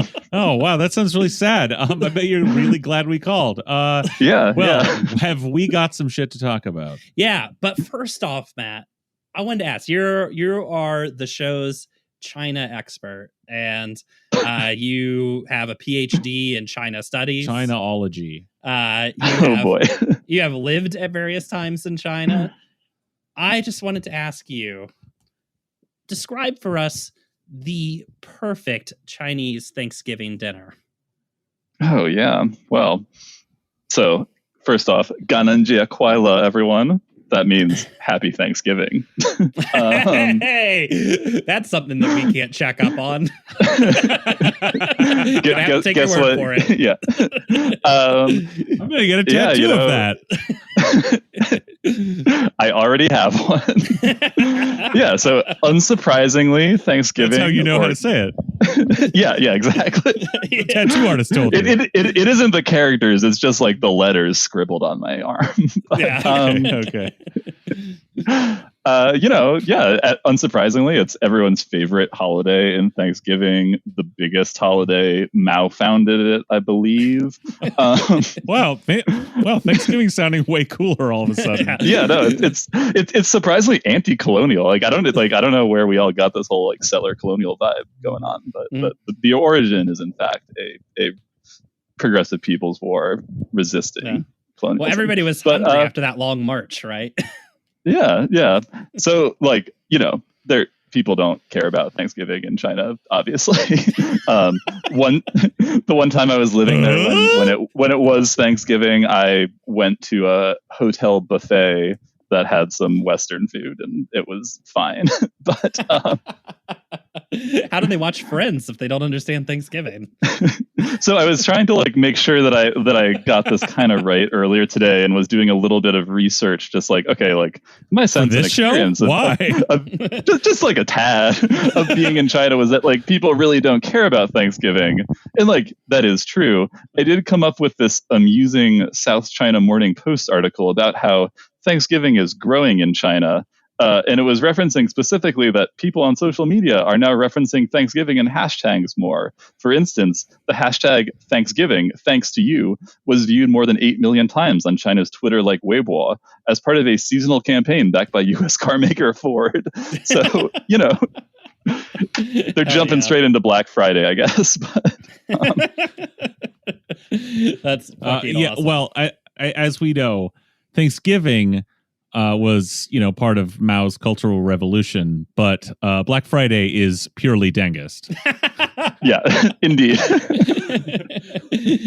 When they meant like capitalist roaders, they meant the road to the Best Buy, where you wait to get your Black Friday special TV deal. You drive your Ford to the Best Buy and eat a turkey. Well, Matt, we'd be remiss if we didn't ask you, how's that COVID situation going in China these days? I mean, it's going awesome. Like, yeah, no sarcasm. It's going awesome in China. They have wait, hold on. Wait, back up. We're not used to this kind of COVID news. Wait a minute, what? Yeah, I mean, a reference point some people might have seen that like a few months ago in August, like everyone was circulating these images of a pool party in Wuhan, which was, this was 3 months ago even. And the Western media discourse was kind of like, this seems irresponsible, or, what is China thinking? Or like, what's the image this presents to the world? And like the image that presents to the world is that, they did it, like they had a very strict lockdown and it worked, and they are now very good at stopping COVID outbreaks. And it now worked they can have along with parties. Everything else they're doing, presumably. Yeah. And I mean, but very serious lockdowns, serious contact tracing, like giving people like food and support to stay home when they need it. But it like worked the first time, and they did it and it worked the first time. And now like stuff is cool. I will say my sense is that like life obviously isn't entirely back to normal. There's still fear of COVID outbreaks. There are like periodic new cases that pop up, and like certain regions get new regional restrictions placed on them. And there are lots of sort of apps on people's phones that will register whether they have had a test recently, and they can see where there are active cases and whatnot. But it's going well. So wish I was there. Well, only a vast ocean separates them from the great petri dish that is America. Growing the culture of coronavirus it's its fucking job. Well, I mean, at least we have freedom here, though, So freedom to die with a tube into your lungs. Yeah. But I mean, it's wild. But like, if you again, reading Western media discourse to like the present moment about COVID response in China, like you still get the ridiculous bullshit of like, this was very effective, but it's authoritarian. Whereas in the US, at least we've preserved freedom or whatever. But Well, yeah. Speaking of wild Western media takes on all of this, perhaps you saw a little Bloomberg article by someone named Tyler Cohen, possibly another Chinaologist like yourself, titled "COVID is increasing America's lead over China. As the post-pandemic world order takes shape, it's clear." Like every sentence of this, the post-pandemic world order, it's not over. No, it is completely out of control. Yeah, no, like I was reading this article and thinking about like who this person is, and it's like, a like dark mirror, like parallel universe version of like who I could have become if I like fully embraced evil or something, and like also not reading ever or thinking about things. Yeah, that is not to like toot my own horn too much, because like I don't do that much reading anymore, and who cares? But like still, it's just like, yeah, no, like this article is completely out of control. Like he's talking about how like America, has proved that it's not a nation of softies now because we're all dying. Dude, like that's the sum up, but like it's like every sentence is so bizarre. So like there is one other factor that people are loath to discuss. Yes, the US has botched its response to COVID-19. At the same time, its experience shows that America as a nation can in fact tolerate casualties. Too many, in fact. What the fuck? First of all, I love this because it's like the Zap Brannigan fucking rule of diplomacy here of like, we'll show the nefarious Chinese that we're willing to sacrifice as many of our people as necessary. Just wave after wave of human wave attacks. Oh my God. That language of like tolerating casualty, like implies that like we are fighting a war with China involving COVID or something. And it's just what? But it's just like laying it bare. Yes, we are. We're tolerating casualties by sublimating them, by pretending they're not real, by not acknowledging anything is happening, by the hyper-normalization that has taken hold here where everyone understands that the government is useless and can't do anything and no problems can be solved and just goes on about their daily life. Meanwhile, it's the first sentence was, "Oh, China's doing very well and America botched it." You know, it's like, well, that's it right there. That's the takeaway. Everything you read out of this, like, okay, start with the vaccines themselves. China has done surprisingly well, and some of its vaccines are likely to prove sufficiently effective and safe. I love the condescending tone of that. Like, oh, they've done surprisingly well for Shocker. the largest country on earth with a massive industrial and scientific, economy. Okay, but the U.S. working with the German BioNTech company. So we're talking about the U.S. versus China, but like now we're talking about a German company has produced an entire new kind of vaccine platform, namely mRNA vaccines. They can be quickly manufactured, blah, blah, blah. So the U.S. gets to pull in its Western allies, who it is, I think the implication is it's paying, the U.S. is partially funding this vaccine project by this German company, who we know have, created this mRNA style vaccine, which from what I've read is like untransportable, preservable or distributable, basically. It's the one that like has to be like stored at like minus 70 degrees and like has a 1 day expiration or something and needs to be taken 3 times. This is great, but it goes on to like talk about how like this is like an example of how the US, quote unquote, is like on the forefront of technology, whereas the Chinese are, they've got all these several vaccine projects going, but they're all old style vaccines. Sure, they'll work, but and they might be practical to distribute, but like they're not. And they're ramping up their production methods quickly.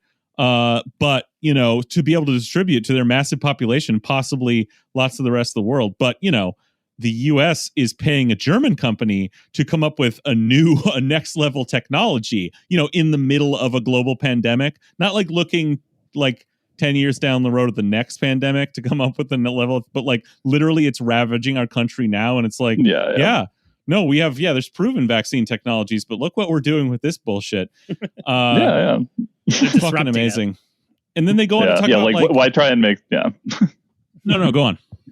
Like why try and make something that is practical when you can like increase shareholder value with this impressive technological achievement? And it's wild. And I think the most important thing is, so like the Gates Foundation is heavily invested in this German vaccine, and I think we can all agree from an article we'll be talking about on this show about the Gates Foundation is that when it's a forward-looking, technologically advanced innovation, it means more patents and more copyrights, which means more money if it works, or I guess just when you force states to buy it from you anyways, even when it doesn't work. But it's real charming. I am glad to hear that China's decided to not go down this road with us. It seems like a smart choice on their part, gonna say.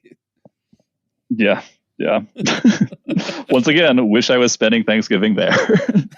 Well, maybe you can help like decode the, in your Chinaology expertise, decode the Chinese thinking about like their scientific economy, because the author here makes an interesting point. The point stands in other areas of technology as well.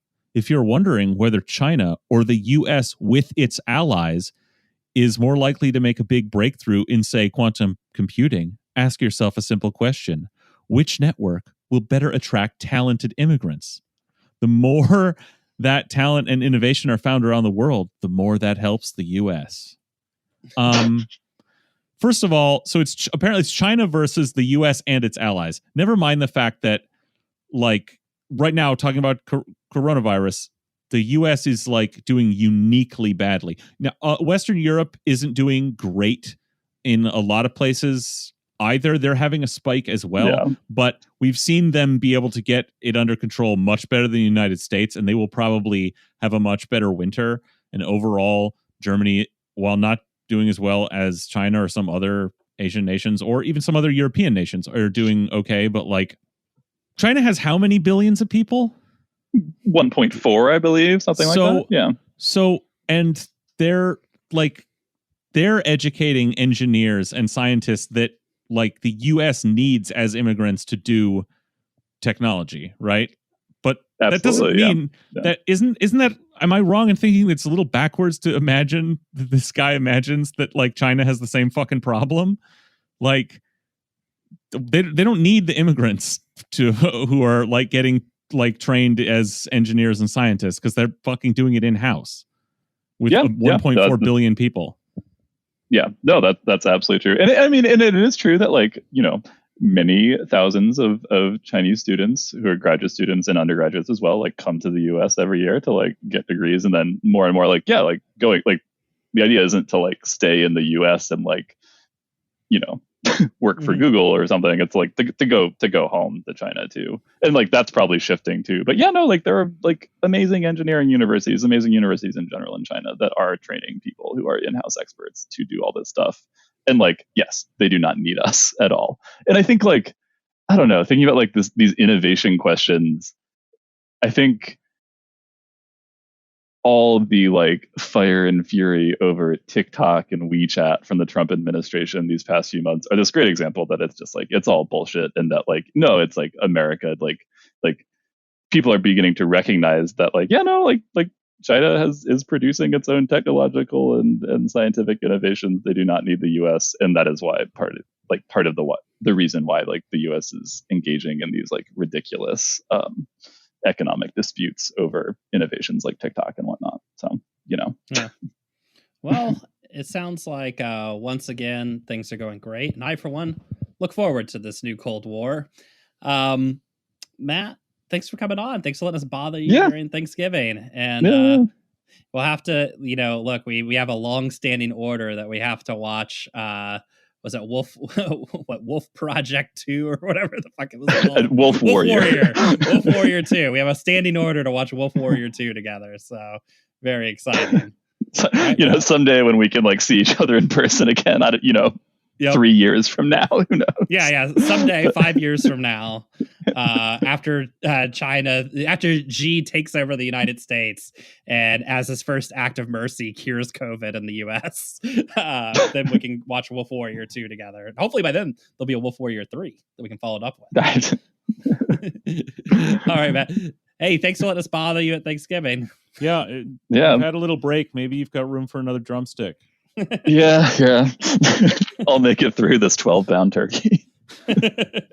Okay, thanks. The smallest I could find. All right. Happy Thanksgiving, everyone. You know, Thanksgiving, it's all about catching up with friends, and Matt is one of our friends. Sure it's good to catch up with them. Okay, well, gosh, guys, you know, I am just loaded up on cranberry sauce and stuffing from my old family recipe. Before pie, I want to hear, you know, what I think a lot of people have been waiting for. A lot of the gamer Americans who listen to Seattle Sucks want to know what's perched up on Colin's gaming corner this year. What's Colin putting in the hours on? Colin, what have you been playing? Well, thank you for asking, Greg. As you know, the time has come once again, my chosen gamers. To be frank, this cycle has been grim. Throughout this epoch, we have seen friends and family become more remote and illusory than any VTuber dreamed not to be. Server lag more severe than ever before, now that the holy tubes of our lady internet are clogged by telecommuting neighbors, and the nonstop streaming of bellicose, binge-watching children. And of course, there are the copious ill effects to our body and organs, most notably the pancreas, after being subjected to innumerable nutritional horrors from which they may never recover. You have learned... Mountain Dew right now? I wish, man. You have learned, as I have, the painful lesson that the only respite from the interminable cruelty of this world on fire is in the cold blue glow cast from the bright screen before your eyes, the thing that illuminates your wan face, washing you, cleansing you in the purity of its divine light. That's right, you're back in Colin's Gaming Corner. And if you're wondering, yes, I am still boxed in right here by newspaper. It's really piling up now, like stalagmites entombing me, but sort of started to blacken with spores. There's mold, fungus. It really stinks down here. But that's not entirely the fault of the freaks. Oh, and Alex Peterson got out. Sorry about that. I should warn you that he didn't exactly turn into a butterfly when he emerged from that grotesque chrysalis of spit he'd been building. I know that, like any gamer gotten good, your patience is waning, and your digits fidget for spinning, adrenaline, adventuring, and honestly, just plain violence. So here are 3 games for this Thanksgiving, or whatever ends up happening. Probably unfathomable and unnecessary loss of life, where that holiday was supposed to be. So the first game is Getting Over It with Bennett Foddy. Foddy is the infamous designer of QWOP, and he's created a game that has been said by some of the gaming intelligentsia to perfectly capture the experience of life, at least metaphorically, and at least my life, not metaphorically, and that you're faced with the meaningless task of climbing a seemingly never-ending, insurmountable pile of trash with only a hammer to do so, all from the safety of a metal cauldron that you inhabit. From where we sit, in the middle of an insurmountable pile of trash, which is the unique and irredeemable failure of America in the face of COVID-19, tasked with continuing to exist in a seemingly never-ending lockdown, facing insurmountable pressure in nearly every dimension that is possible, it's clear to me that what has been said about this game and its metaphor before this year may never have been more true than it is right now. The second game is Moon Remix RPG Adventure. This is an unconventional RPG released on PlayStation. Yeah, that's right. Not PlayStation's 5, 4, 3, 2, or even 1, but PlayStation in 1997. And it garnered a cult following, and it's now available for the first time in America with an official English translation on the Nintendo Switch. Continuing on the theme, Moon subverts the genre by putting the player at the periphery of a conventional hero story, wherein the player must attempt to right the wrongs and pick up the pieces in the aftermath of this other hero's grotesque and inhumane journey. It reminds me a lot of living as a private citizen at the end of history. The third and final game is Factorio, which is a construction and management, in quotes, game from Woob Software that released in the year we all died, 2016. When Weapon failed to protect the planet from Meteor after a runaway algorithm, affectionately called Genova by its creator Robbie Mook, accidentally summoned it with black materia it bought on the dark web with untraceable Bitcoin, after erroneously determining that it would most likely increase voter turnout or perhaps bring about a new Third Reich. But enough about the simulation. In Factorio, you find yourself on an alien planet, and your only hope is to extract and build efficiently and ruthlessly until you reach escape velocity, a portent, perhaps, of most of humanity's future in the hands of very real boy, Jeff Bezos. In the time that it took me to read this, several of your islands in Animal Crossing New Horizons have sprouted patches of unsightly weeds, disappointing denizens invested in whatever it is that Tom Nook is selling today. For you, unfortunate members of that category, when you play these games, it will all have been worth it. Oh, what's that? It's time for my slop? Thank you, kind freaks. Oh, one last thing. Remember, Gamer Girl pee is sterile. You can drink it. Oh, what a beautiful Thanksgiving sentiment, Colin. Thank you. Always a pleasure to step into Colin's gaming corner. Just see what's going on in there. Just root around in it like you go into your crawl space. Not really sure I understood any of it. I just, while we're here, will Crusader Kings 3 run on my 2014 MacBook Air? Probably for not. which I opted the minimum processor, and to the astonishment of the salesman, I asked him to take out half the RAM to knock $100 off it. So, well, that's all very interesting, Greg. But how about we give one of our friends a call? Yeah, I think it's time to reach out to another friend on Thanksgiving. So let's hit that dialer.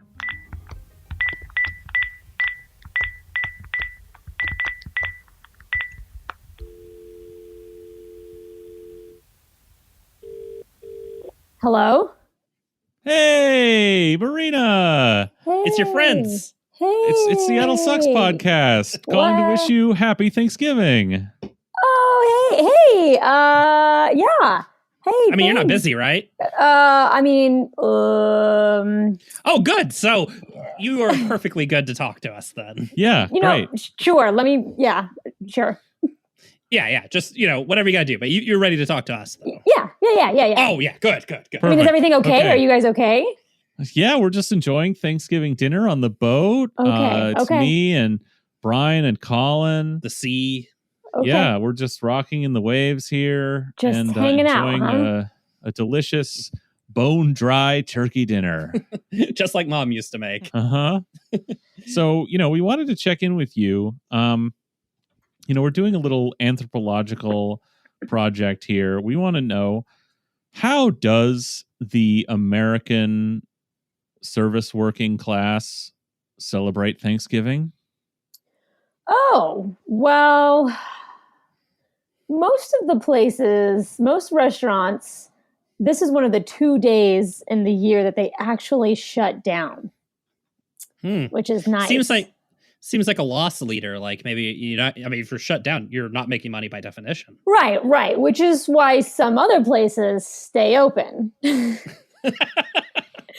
Tell me more. Because, everybody after being with their family needs to go drink. So you will find places that are open. Only one place that I have ever worked of the myriad of restaurants and bars from here to LA to Chicago has been open on Thanksgiving Day and Christmas Day. And that was my dive bar that I worked at in the South Side in Chicago. I was lucky enough to not have to work that Thanksgiving. Understandably, it is open on that day because everybody in the neighborhood is kind of like a family. So that's where everybody goes to be together to have Thanksgiving at the Cove. Most of that sounds nicer than most Thanksgivings I've ever had. It was actually a fantastic time. I had such a good time, ate a bunch of food in my house, went to the bar, got really, really drunk, and stumbled home. It was fantastic. But most other places are closed, allowing for the workers to be where they need to be just that day, though. So if you have travel time, if you have to account for travel time, then you're losing wages because you need to take time off before and after the day. So, Well, it's nice to get a day off. If you're like a cook, it's nice to get a day off for a holiday that just involves you cooking. Yeah. Of course. Out of the kitchen, into the kitchen. That's what I always say. How is it working at a bar on Thanksgiving? Because I definitely have been in a bar on Thanksgiving night, and I feel like it was pretty good for me. I was drunk. I don't know how good it was for any of the bartenders. I didn't have to work that night, the Thanksgiving, so that was good. But I don't know, it was just kind of like a regular day, all the same familiar faces. This is one of those like neighborhood dives where it's like you can project how much money you're going to make every day because you know exactly who's coming in and exactly what they're going to drink and exactly how much they're going to tip you. So it's kind of like being salaried almost. Oh, nice. Yeah. That sounds like the kind of place to be, man. Yeah. Well, what about this year? What about in 2020? Oh, what's going on with Thanksgiving at restaurants in Washington State right now? Well, they're definitely going to be shut down on Thanksgiving Day. I am currently unemployed as of last Saturday. Congratulations! Yeah, well, shutdown due to the second shutdown. Restaurants and bars aren't fully shut down. You just can't sit people inside. So did like a lot of service workers end up then becoming unemployed because of this? Yes.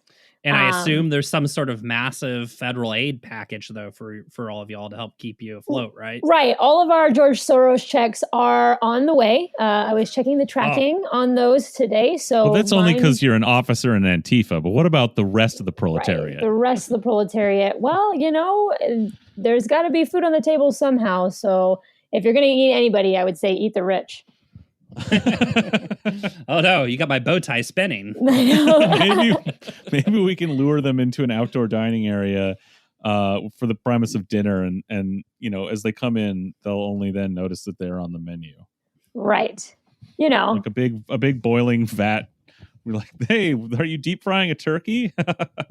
Sort of turkey. So yeah, but seriously, like, what do you make of, you're on the ground and you're following what's going on? Like, what do you make of this round of quasi restaurant shutdown? First of all, it does seem to be like the only actual piece of the shutdown is like personal admonishment of like, don't do anything outside of work ever with anyone, and don't go to restaurants. But like, what's your perspective on it? So you've obviously been laid off. Like, how, like, does it make sense? Like, what is it like for people who are still working in these places which are quite a lot of places that are doing takeout still, or some kind of patio or tent dining or auxiliary building dining that is sort of supposedly outdoors? Right.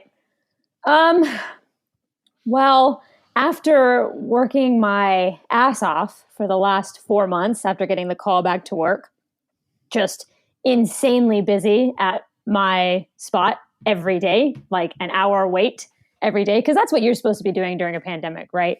And waiting in line for the restaurant, waiting in line to go eat at this restaurant. And in that strange mental space of being like, wow, it's really busy, great, we're going to make a lot of money today and tips, but then also being like, why are there hundreds of people coming out to eat right now? So it was a very strange mental space to occupy for 4 months. And I worked an insane amount to save up as much money to outrun the inevitable second shutdown, which we are now in. Knowing that, there was going to be no other $600 federal aid boost. Who knows what packages they're going to be having for unemployment. I don't know. I am definitely one of the more fortunate ones to feel relieved at this shutdown, which is a lot of the, the talking points that anti-COVID shutdown, right-wing talking points are like, well, these workers, they want to go to work. If you talk to them, they say that they need to go to work. And it's like, yeah, they're saying they need to go to work because there's no help. There's no help to keep them at home. Some of the chefs in the back of house, I was talking to them once we all went back, and some of them none of their unemployment came in. They were not able to file, or it didn't work, or I don't know. So I know some people who got no relief during those 3 months that we were shut down, which is terrible. And so I definitely it worries me about other people in this situation, for sure, having to deal with this again. I mean, I think judging by the amount of people that were persistently still coming in, no matter what parameters that were getting thrown at them by the government, no matter how much that people in charge were asking, like, please don't go out, please be smart, please, like, even the people who were going out, and like the nice people who were going out, and the people who like knew that it was kind of bad, and they would look at you and they'd be like, wow, I just like can't believe that, you guys have to work during this. And I would stare at them and I'd be like, yeah, like, you're here right now, so you obviously can't, like, and it would be funny, like the little things that people would try to do to try to, like, be COVID safe. like this one person ordered like a 6 beer taster flight. And then one of my servers was like, hey, can I get 6 extra of those tasting glasses? And I was like, why? And he's like, oh, it's because they want to share their tasting flight. And so they want to, and I was like, okay, we'll just like share the glass, whatever. He's like, oh, they don't want to because of COVID, you know? He said, they're worried about COVID. And I said, well, obviously not that much because they're out at a fucking restaurant. So they're not that worried about seriously. it. That's fucking wild. Yeah. Oh yeah. Like, so it was just madness to just witness, you know, and then you're like, okay, you can't, you know, I think we talked about this in the last time I was on the episode about like the same household rule that went over exactly like I said it was going to go, which was that people would just say yes. And they would say, yes, we all live in the same household. And, you know, and I asked my management, I was like, hey, so what do I do mid-service when it's very clear that these people are not from the same household? And my management was just like, you know, I don't know. But I think that my spot made the right decision to actually lay all of the, like the front of house, like the servers and the bartenders off. Some of the chefs are still working because we are still doing food to go, but their hours got cut. My brother also works at a restaurant up in Linwood, and it's the same thing for him. His hours just got cut, but they're still doing to-go food. But for the front of house, I mean, only being able to sit outside, it's November going into December, you know? Yeah. So outside is not pleasant. And you have these other places that are like putting, you know, okay, canopies, I can understand. All right. But these full on like banquet tents, like what is the point of being outside if you're making the outside an inside? Yes, well, if you're sitting multiple tables to a tent or an area, it doesn't really make sense. Well, they put them in these like ET plastic bubbles, and I kind of want to be like, you know, in ET they did that to keep the alien diseases inside the bubble, right? Like, yeah. Well, the bubble ones make the most sense because it's like you're just sequestering the one table that you're eating with anyway. So if you're making the decision to eat with these people at a table, presumably the people of your own household, then sequestering you from the elements in your own bubble makes sense. But yeah, once you set up like a dining hall in a tent that is like full of 7 tables on the street, like it stops making much sense, you know? Yeah. Well, that, and if you're the next person going into the tent, I mean, I don't imagine they're like bug bombing the tent. Oh yeah, no, I can guarantee you. I mean, like in terms of like, especially the turnover and how like crazy some places were getting, you know, just packed. Like the servers are not, because they're down to fewer tables, right? Right. And like the servers are not washing like every square inch of those walls. So it was inevitable that like the vigilance would go down because work is exploitative and awful, and asking people to do more for no apparent reason is going to be a problem. Like, running around just in like the amount of steps that I would walk during a shift was absolutely insane. I was clocking like 10 miles per shift. Like just 12-hour days, 10-hour days. It was insane. And like, I mean, the word just came out that LA is actually like cutting off even just outdoor seating. But I mean, like here in Seattle, the weather is kind of doing some of that job with us. It's like as a deterrent, like, hey, don't go out. Like if you're going to go out and you're going to go sit in the freezing rain and you need to be out that bad, you know, go ahead, whatever. Like, sure. You know, here's your beer, go sit outside. I'm not going outside to serve you. You can walk your ass out there and sit your ass by yourself. Don't ask for anything. Don't ask me to come out and get you anything because you're out there. But in LA, I mean, the weather in LA is still, you know, palatable to be able to go sit outside. Yeah. And so all these people are like, well, I guess now we just have to sit outside. And it's to the point where they're like, no, now you can't have that, you know? So it is that dilemma on the left of like, you know, not the state authoritarianism or whatever. And, you know, like the anarchists are having this trouble, like these, you know, this conundrum of like, do I listen to the state? Do I like that that the state is putting these restrictions on, you know, or is that completely antithetical to my entire foundational ideology? Like what's going on? But I mean, there's that rock meme, the meme with the rock and the little girl in the backseat, like the little white girl. I don't even know what movie it's from, whatever.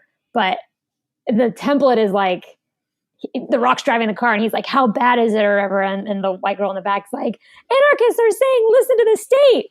But then there was somebody like came out with another version of that where like there was a second page and The Rock is like, anarchists are not saying listen to the state. Anarchists are saying listen to the scientists who the state is like blasting the message of, which is that you need to stay home to save lives, you know? So, but I think that, you know, it's very apparent that people will not do the right thing when given the choice, when given like, the majority of people are still coming. Like how many tourists that we had, Arizona, Florida, Chicago, like everywhere, Chicago, like, especially because they're coming to places like Seattle where they're like, oh, it's our first time. We've never been here because we can't leave the country right now. So people are just taking trips to places they've never been because fuck it. Why not? You know? And I don't care how many people from Florida, you know, and we had to throw a couple people out over the summer because they were just like, you know, we'd be like, hey, these are our protocols, do this, do this, do this. And they'd be like, that's dumb, you know, like this bullshit, like just completely disregarding it. Like people coming in wearing masks that say like this mask does nothing, like printed on it. And you're like, cool. Like you guys are real fucking cool. You know, just like making like snide comments about like, oh yeah, the COVID, you know, like, oh, okay, dude. Like, sure. Here's your fucking check. Like, but you know, these people are obviously acting like children when it comes to like the moral responsibility of not doing these things. So you're going to be treated like a child, and now these privileges are now revoked from you. But that also puts the service industry workers on a hard spot because, like, you know, we do need people to come in. You know, the difference of a slow night on tips versus a busy night on tips is like that's groceries. You know. So what is this place that we're put in, you know, to be like, we're upset that things are slow. We're upset that our hours are getting cut, but also now like we're thrust in the middle of the worst industry to be working on during a pandemic. Like how are all of these big tech firms telling their people to work from home when you can go into an office with a mask on and keep your mask on all day? Why is the industry where people come in and deliberately take their masks off to eat and drink and put their mouths all over shit, and people who have to wash and carry and you know grab these items that have saliva and breath and COVID, you know, all over them?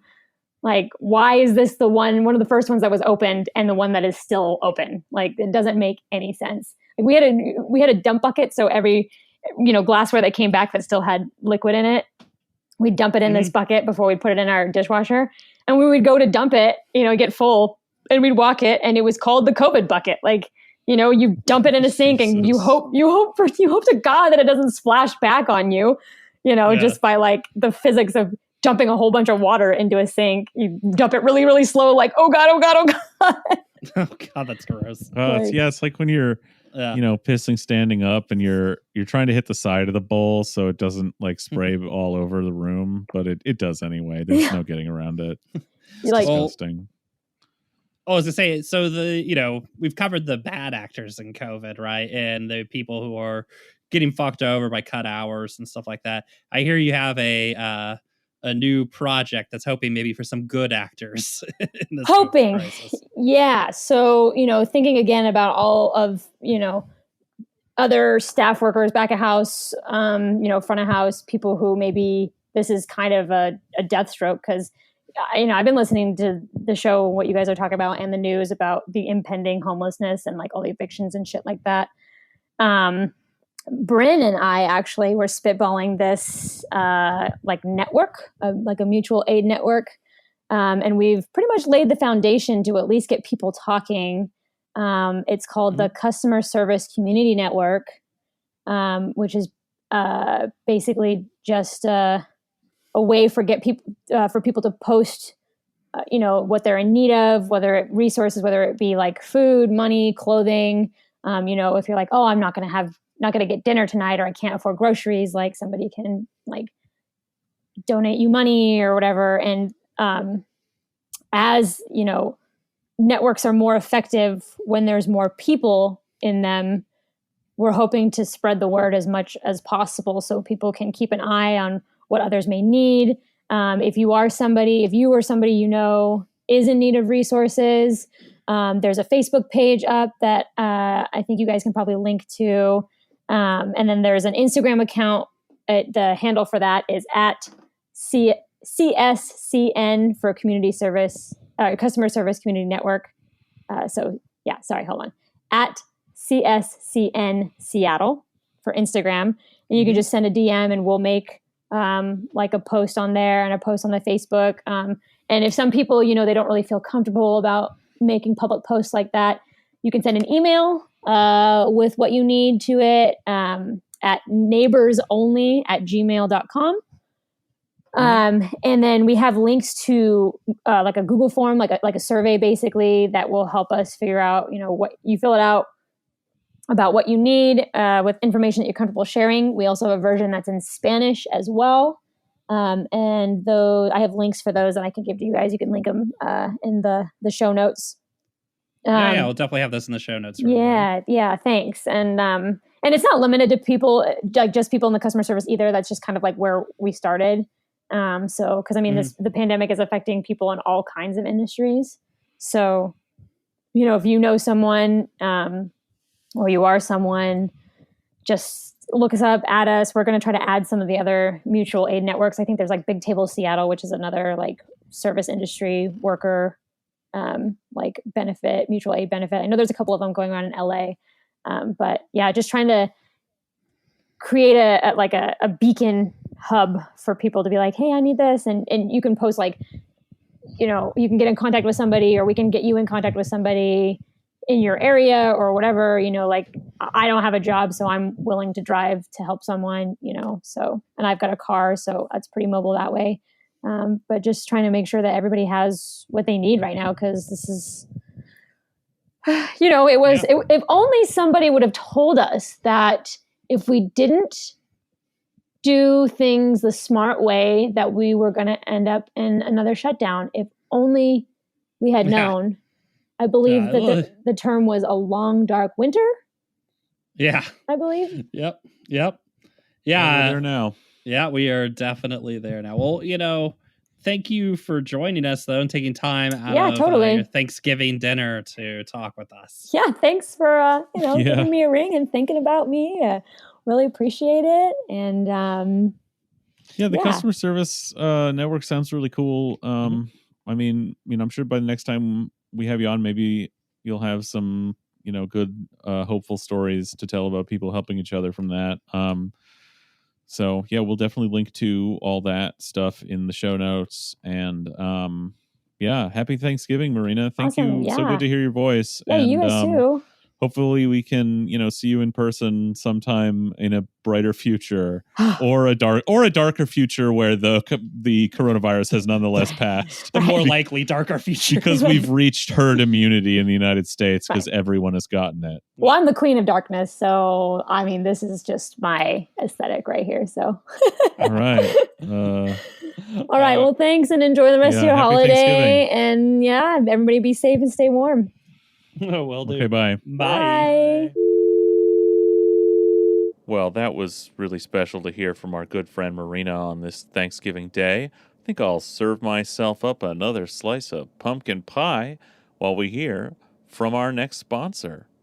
Actually, I guess we've got them on the line right now. It's Casey and Tommy from the Beacon Cinema in Columbia City. Hey, guys. Hey, guys. What's up, man? Yeah, how are things been going? It's going all right, man. For about a month there, we were doing some public shows, but mostly private rentals at the Beacon, after being closed for 6 or 7 months.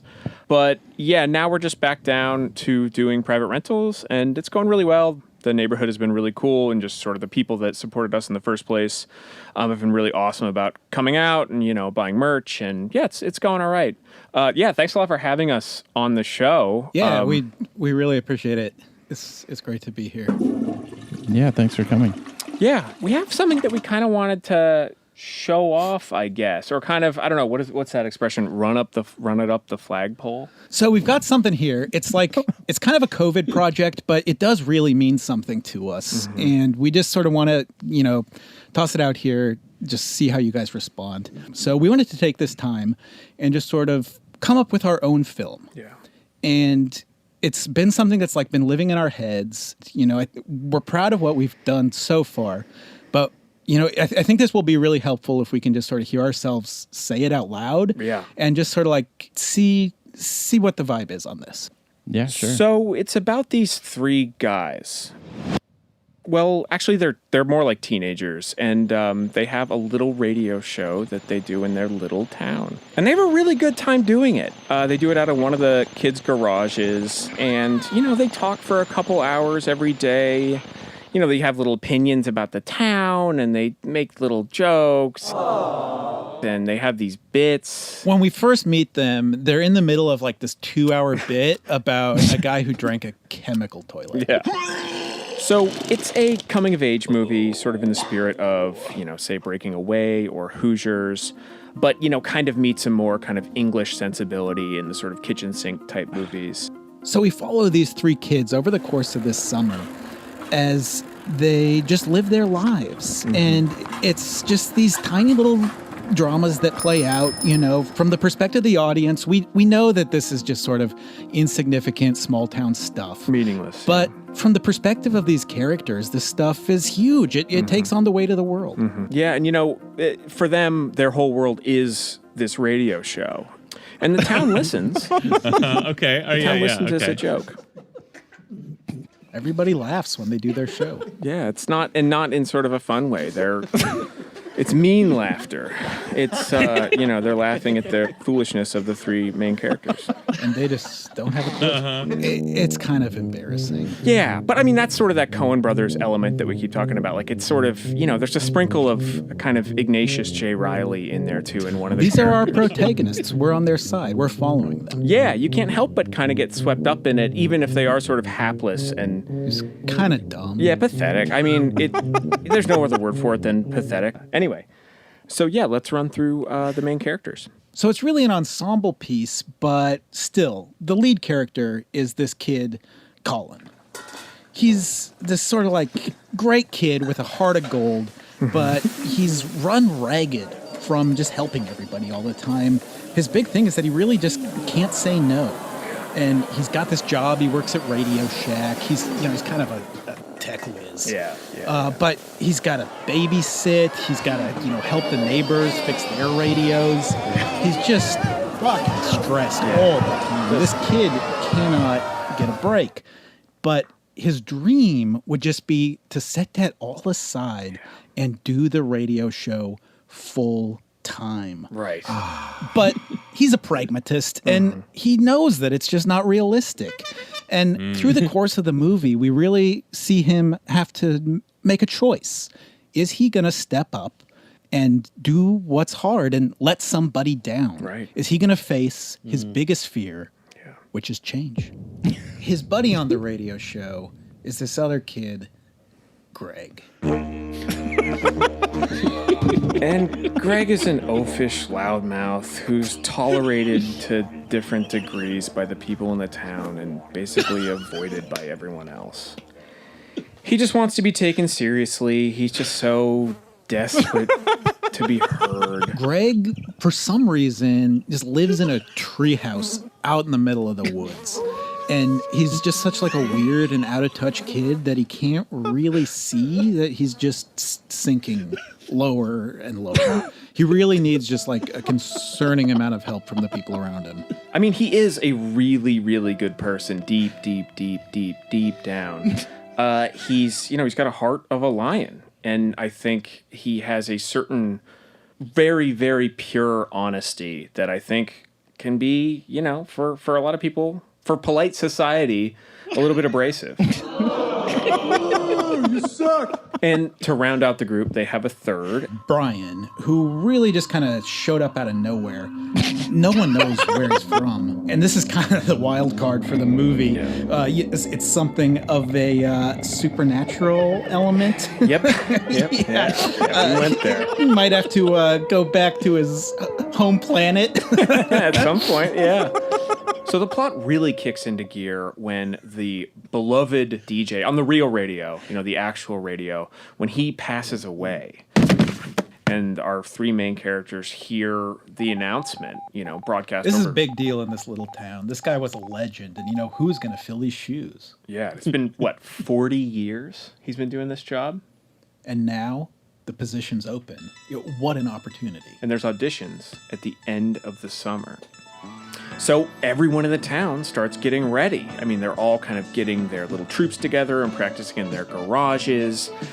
And this is where we sort of dip into an art house vibe for our main characters, for their sort of audition narrative. Yeah, I mean, this sequence, we've talked a lot about it. And, if it comes off the way that we're picturing, it wouldn't be out of place at, like, the Museum of Modern Art or, the lobby of the Guggenheim. or Gitmo, honestly. Yeah, this it's thing interminable. It's Lars von Trier meets Andy Warhol's Empire done by Bertolt Brecht. So that's their base point, and they've got a long way to go from here. So narratively, that's the backbone of the movie. The kids prepping for this big audition at the end of the summer. Like we said, there is a sort of supernatural element here, and we actually learn throughout the course of the movie that on Brian's home planet, he was sort of sustained in a different way, and the only way he can actually sort of maintain in the Earth's environment is by complaining for 90 minutes every day. And, sort of the irony is that Brian thinks by doing it on this radio show with his buddies, he's kind of getting rid of it in a healthy way. But, the irony there is that he's really burdening everyone else in the town with this venomous complaints. He's got this sort of poisonous negativity, and it's just channeled through this compulsive critique that has almost like a supernaturally malign effect on everyone who listens. Yeah, I mean, he thinks he's sort of containing it in the garage, but he's really just kind of spraying it all over town, and it gets on everything. It's almost not of this world, just really kind of a new kind of toxic. Yeah.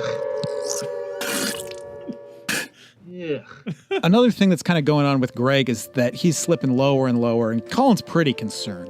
Yeah. So at his job at Radio Shack, he begs and pleads and just like really gets on the manager's good side until the manager ultimately offers Greg a job at the Radio Shack on Saturdays and Sundays. And for Greg, this is a huge moral quandary. This is a real turning point in his life, because is he going to sell out, or is he going to stick with his dream, which is, obviously to do the radio show full time? At one point in the script, we actually have the Greg character saying, I don't know how I'm going to work at the Radio Shack and do the radio show. So he ultimately turns down the job, and he keeps calling it his career, that he's walked away from his career so he can pursue this radio thing, and it really fucking pisses Colin off. Yeah, it's driving him crazy because, Greg has basically just spent the entire summer in his treehouse fucking around while Colin has been busting his ass, unable to say no to anyone around him. But the real meat of the whole thing is watching the rehearsal process slowly unfold.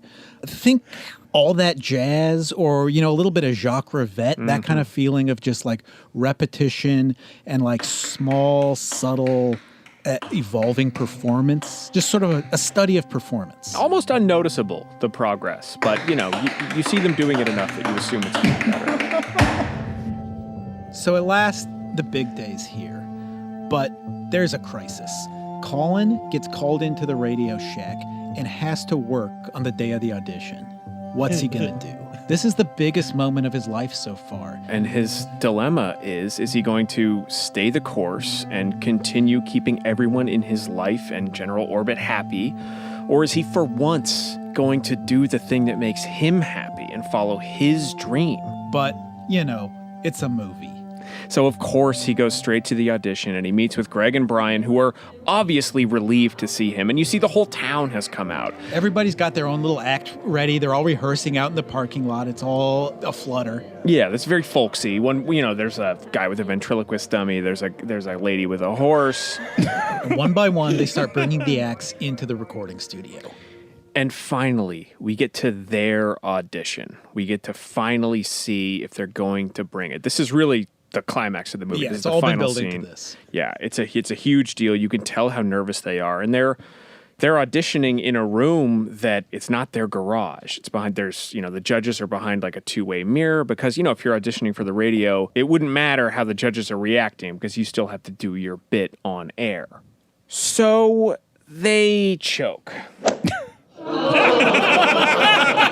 they just get off on the wrong foot, and it's instantly a snowballing disaster. You can tell immediately that something is just sort of off, and tensions kind of rise from there. Primarily with Greg, who throws a full-on tantrum in the middle of the audition. He just melts down. It's out of control. He starts shouting. He's like crying. It's ugly. It's uncomfortable. Yeah, we see him pinballing back and forth around the whole studio, and at one point he actually gets a bucket stuck on his foot, like a janitor's mop kind of bucket, and he's swinging around. Colin and Brian are completely aghast and cannot believe the horror unfolding in front of their eyes.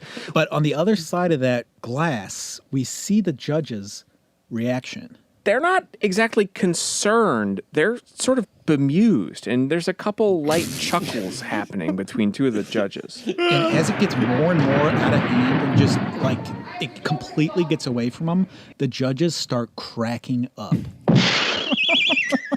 They're loving it. And at this point, Greg bounces into another open closet door, and there's a bucket that has fallen on his head. So it's a disaster. I mean, it's just, you've never heard such a racket in your life. But the judges are going insane. They love it, but our characters can't tell. So they think they've blown it. So they walk out of the studio all dejected. This was their big moment, and they blew it. Their heads are just hanging low. But, you know, the winner's going to be announced later that night, so of course they tune in. And, yeah, they get it. They can't got believe the it job. either. They got it. the job. They did it. Yeah, not exactly how they wanted to get here, but oh my God, a dream realized. And that brings us to our coda scene. Last scene. Now we get to see if they actually have it, if they can actually pull this off on the big stage. And, you know, this is, in a lot of ways, you know, you've spent 90 minutes with these guys and you've watched them get a job. And now, you know, as a viewer, you're kind of wondering, maybe they really do have it. Or maybe on this bigger stage, they'll be able to dig a little bit deeper and pull it, or continue to be as sort of pathetic and meandering and awful as they, you know, have been for those 90 minutes. Cut to the first day of work. We see them get ushered into their new workplace by a producer who'll be helping them through it. They can't believe the studio in front of them. I mean, it has actual equipment and actual microphones, 3 of them. They don't have to share anymore. And before they know it, the producer is rapping on the window, telling them they've got 5 seconds before they're to be on the air for the first time. So at this moment, we go through a montage of the entire town. Cinematic time begins to expand. Yeah, we see an old drunk stumbling out of a bar and starting his car to drive home. He turns up his radio and, you know, it's clear it's 2 or 3 in the morning on Sunday night. We cut back to our characters and the producer is at 3, 2 in the countdown. We see our characters give each other one last look. Holy shit, we're here. Then we cut to an Oliver Stone style insert shot of an on-air sign. After about a second, it fires up in blazing red light. Hard cut to black. That's our movie.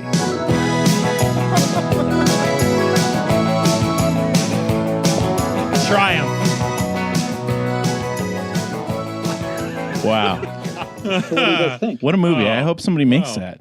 That's a really powerful pitch we just heard. I've never been Hollywood is listening. Never been so emotionally touched by a film before. Yeah, I felt really connected to that. Yeah, it really movies. I don't really close to home, as they say. Yeah, I don't really like feel the connection to film in the way that I felt the connection to that. You know, I feel most of the time I'm a viewer, whereas there I felt like I was in it. Yeah, like you were living it almost.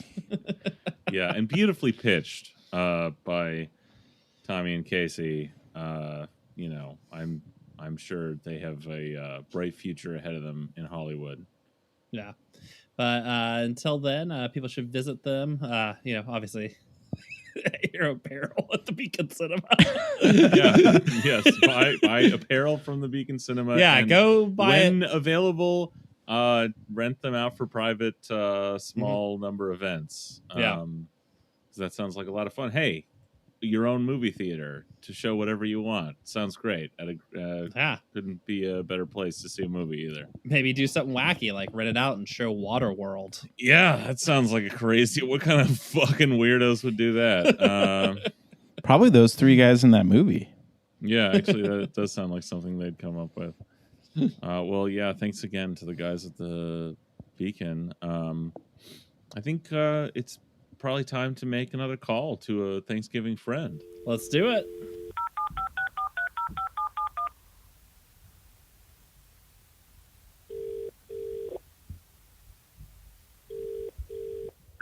Hello? Hey, Chewy, it's your friends from Seattle Sucks from Seattle. Hey, Chewy.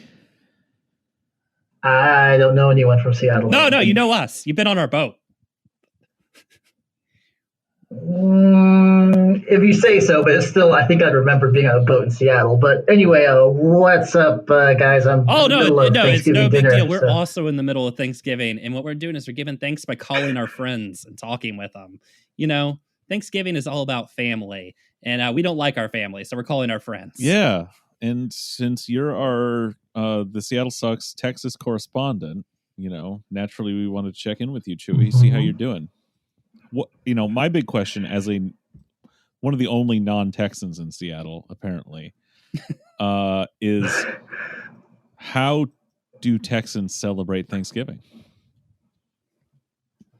Oh, well, that's a great question. There's a new tradition now because I don't know if you heard, but Joe Rogan, the famous podcaster, he moved to Austin. Yeah, he's our hero. So we've actually given him some tips on how to do his podcast better. So I think we gave him we're part of his success. Mm-hmm. Well, he's become now in Texas like the equivalent to Santa Claus. So he travels to every family during Thanksgiving now and bestows elk meat and talks about jujitsu. So it's a great new tradition that we have. Yeah.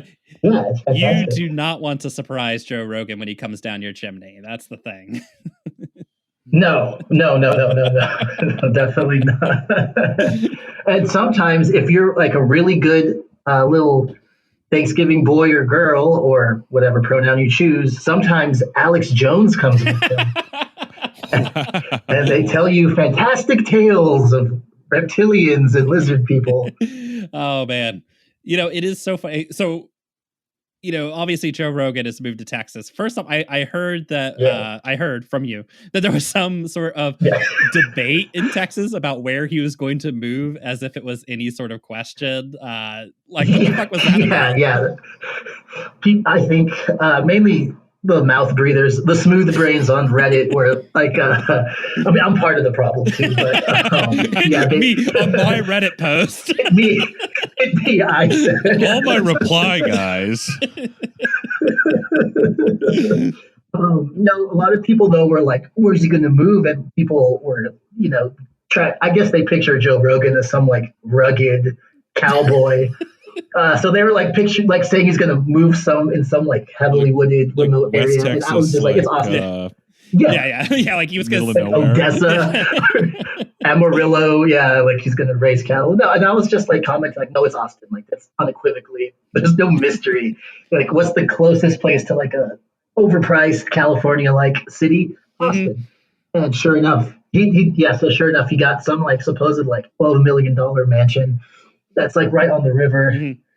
So yeah, he has dinner with Greg Abbott now, so that's real cool. Can't wait for him to be on the podcast. Yeah, no kidding. Yeah, and I mean Austin too, just because you know, like you already brought up Alex Jones, you know, Joe Rogan, Alex Jones, both successful podcast entrepreneurs. Alex Jones obviously with the Gen 1 podcast, the radio show. But also both in the supplement game, right? You know, both are in those supplements. That was another like strong indicator because Joe Rogan's like part owner of Onnit. I don't know if your readers are avid, that they work out a lot. But this show reads or works out, so we can just right. You'll have to explain. Okay, throw that out there. Right. It's a supplement company that's fairly popular, but he's co-owner, so that's another reason when I was arguing with my fellow smooth brainers on Reddit, I was saying like it would make no sense for him to not live in the city where he already has a vested interest. So yeah, and a surprise, he moved in, and he had Alex Jones on pretty quick in the new studio too. You know, So, I know Alex Jones is a bad man and all that kind of stuff, but I do still have a soft spot in my heart from him from his real coast to coast days, where he was just all about when he was all about the real stuff, the lizard people, the breaking into Bohemian Grove. Well, Thanksgiving's about family. It's time you maybe made peace with your dad, Brian. Oh man, that's right. Chewie's met my dad, and if only he was Alex Jones. Yeah. Well, Chewie, that's not the only thing. I mean, Joe Rogan, that's big news, but I hear there's some other big news in Texas, maybe that you're involved in, a new exciting campaign, perhaps? Yeah, well, just within this week, the original son, the true son of Texas, Matthew McConaughey, he has tentatively announced that he would run for governor and try to take throw his hat. Yeah, this is true. I think he first said it on a podcast, the Hugh Hewitt show. Podcast. I think he mentioned it too because he actually was on Joe Rogan's podcast. I'll wait for him and Alex Jones to come over for dinner and ask him for sure. But yeah, but so Matthew McConaughey is expressed a strong interest in running for governor. I'm just picturing him at his political campaigns, just doing the beating his chest from Wolf of Wall Street, and singing the song, I'm just picturing that while everybody in the crowd just does it with him and he wins by an enormous landslide. He can just replay his Lincoln commercials and at the end says, I'm Matthew McConaughey and approve this message. Oh my God, you are so right. And then he would just win. That would be it. He would. Do you think at his rallies he would be shirtless? I think. Well, I'm sorry. Since I'm his campaign advisor, I am going to tell him that he should be shirtless, half of the rallies. Oh yes, yeah. Well, yeah. I mean, you should challenge Greg Abbott to take his shirt off too. Wait, is he going to run as a Democrat? Supposedly, but what's interesting is that they looked up his voting record, and he's only voted twice, and he's owned property in Texas for I think he's gone through 4 election cycles. So I think he's only voted twice. Honestly, it just makes him more appealing. Perfect. If McConaughey runs, he will win by the largest margin ever. That I want to study that platform. I want to know. I want this to be now. This is so exciting. This is going to launch a new era of American politics. Whatever weird fucking cobbled together ass shit, particularly if he runs as a Democrat. And the Democratic Party will just get out. They will fucking grease the skids for him if he tries to do that. And whatever fucking cobbled together, it'll be this mishmash of Democratic consultant triangulation nonsense that leans heavy on Texan culture and really tiptoes around fucking racial questions and gun ownership on the but then it'll also have this major fudge ripple of Marianne Williamson type shit running through it, but also then with its own nuts sprinkled on the sundae that you could only come from the mind of Matthew McConaughey himself. This is the greatest news I've heard all of 2020. I disagree with his economic platform, but I do agree with his position on high school girls. Jesus. Well, Abbott is probably going to attack him with some QAnon shit, and McConaughey is just going to look him straight in the eye and be like, "Hey, who drove deep into Louisiana, busted up that child pedophile ring?" Oh my God! If he goes full Reagan and starts conflating his own movie roles with his own life, or if he starts he runs as Russ Cole, dude, holy shit! Oh my fucking God! When is this election? This cannot come soon enough. I think 2022. Oh, you're killing me. What are you teasing me with this shit for? That's long. That's far enough away for him to not actually do it. Oh my God. Fuck you for fucking leading me on like this. It is. Well, he's got to start now. I mean, you got to get the ground running now, And it is critical for everybody listening to this podcast. Get a hold of Matthew McConaughey any way you can and tell him he must run for governor of Texas. Yes. The only on thing Twitter, it was a hit. The only thing stopping him from being governor of California is him deciding he doesn't want to, because everything in the universe is going to get out of the way. Like the sea is fucking parting before Moses. Okay. If he comes out seriously, and starts hiring Democratic consultants, the whole fucking operation will open up and then the same will happen on election day. He will fucking kill. Mm-hmm. Yeah, I don't know. Yeah, the streets will run red with the blood of the innocent.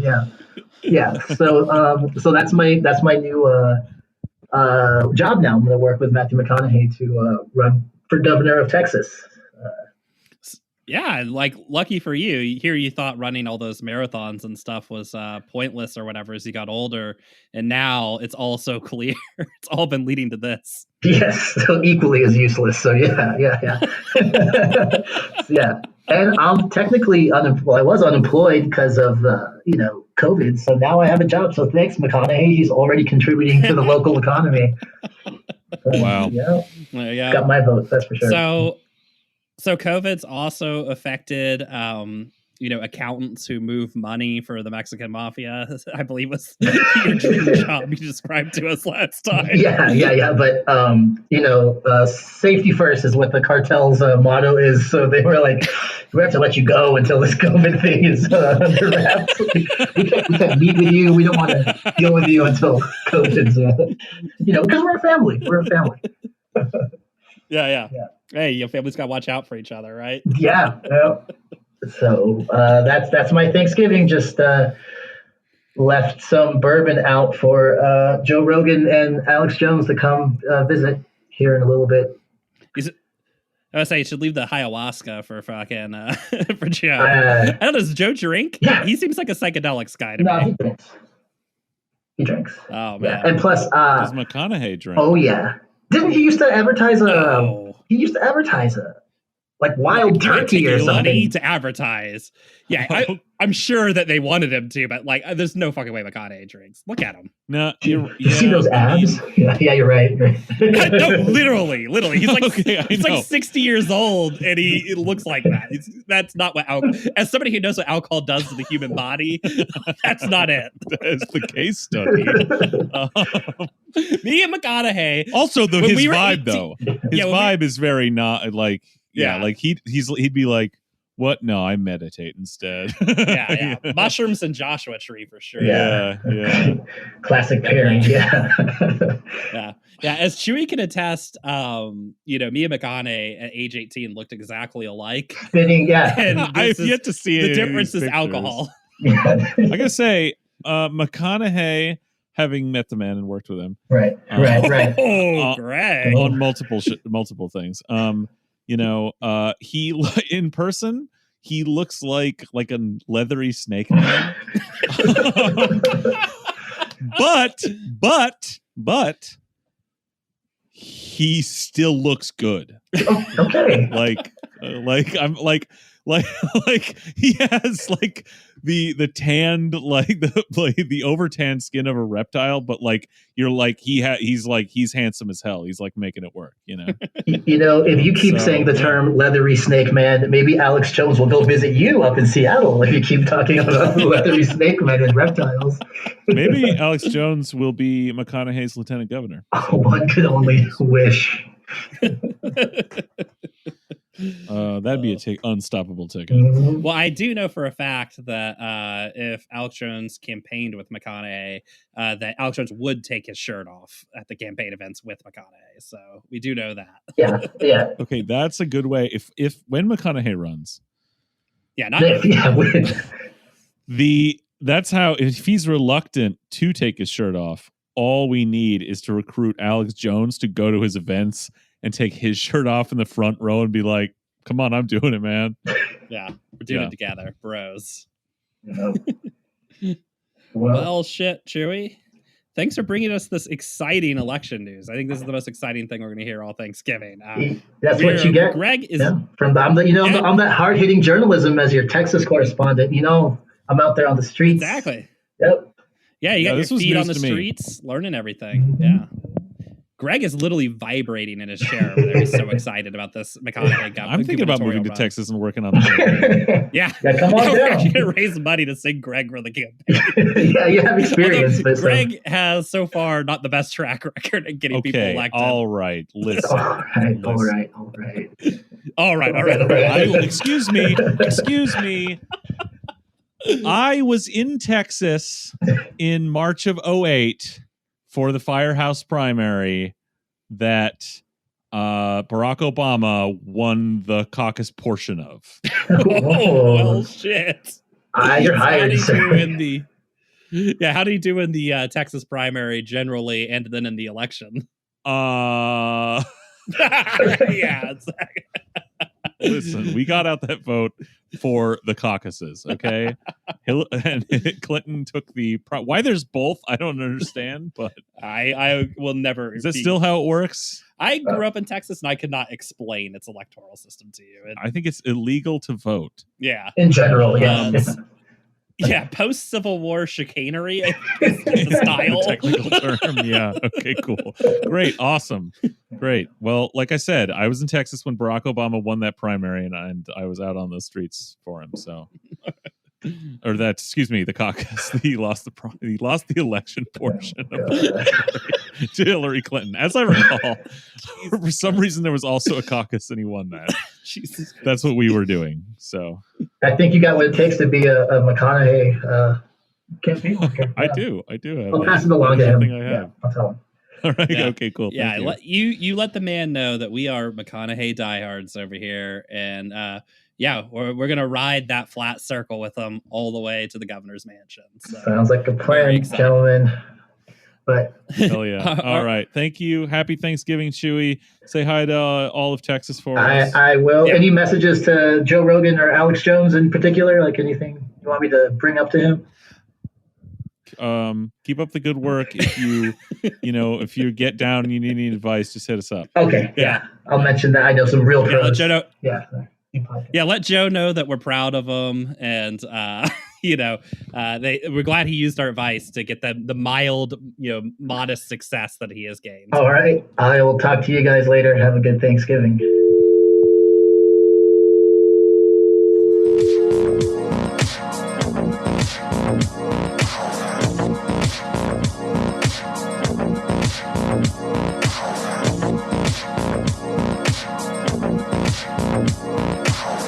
Hello, everyone. I'm Ben. And I'm Bryn. And we are from the Red Diaper Baby Podcast, a show about capitalism, crisis, and childcare. Available on Spotify, iTunes, and all the places where podcasts can be found. Welcome to the Red Diaper Baby Shopping Network, where we help you be the best parent you can't be on your own. How do we do that, Bren? By letting our amazing products do it for you. That's right. RDB has brought you amazing products such as the Magnolia Mindset Machine Learning Academy's The Mindsetter, the sensory deprivation tank with a VR headset that plays non-stop Paw Patrol so your littlest tyke will be ready to uphold the law, no questions asked. A very exciting product for these troubled times. No longer will you have to worry about shoplifting ruining your cube steak experience now that toddlers have been deputized. Yes. See something, say something. And that brings us to our next item, the Action Cam 450. The camera that makes sure your nanny and other domestic workers never stop moving. That's right. We use the same biometric surveillance technology used by ICE and our CAA black sites to keep your laziest employees moving, even when there is nothing for them to do. Yes. If they don't keep moving, they receive a slight 400-watt shock from the stylish collar. You got time to sit, you got time to shit out lightning, am I right? Take that, servant. Indeed. Here at RTV, we know 2020 has been hard on all of you. We understand that purchasing all these products can really add up. And not every parent loves their kid this dollar amount. So, in the spirit of Thanksgiving, we thought about how we could bring back that old American can-do spirit through our products while helping you save money. After all, us here at RDB are proud Americans who want to share those values with our beloved customers. Bryn, we're on the edge of our seat here. Every parent knows that the hardest part of childcare is all that red tape. Benefits? Sick days? Minimum wage? Where does it end? I know. Yuck. That's right. How can we help all you parents out there deal with the challenges of childcare? Reading childcare blogs and taking Zoom calls about childcare? A universal childcare system that extricates the profit motive from the necessary reproductive labor of raising children has led to a better society? No, of course not. What are we, Canada? No, we have the ultimate childcare product, one that was the bedrock of the earliest America. Is it colonialism? Free real estate. No. Is it the genocide of the peoples and culture that previously inhabited the continent? No. Is it slavery? Gray area. Child labor? What is this, the Gates Foundation? We are providing people from all around the world the opportunity to work. All for you. That's right. It's time to think globally by acting locally with a member of Capital's global proletarian diaspora. It's very simple.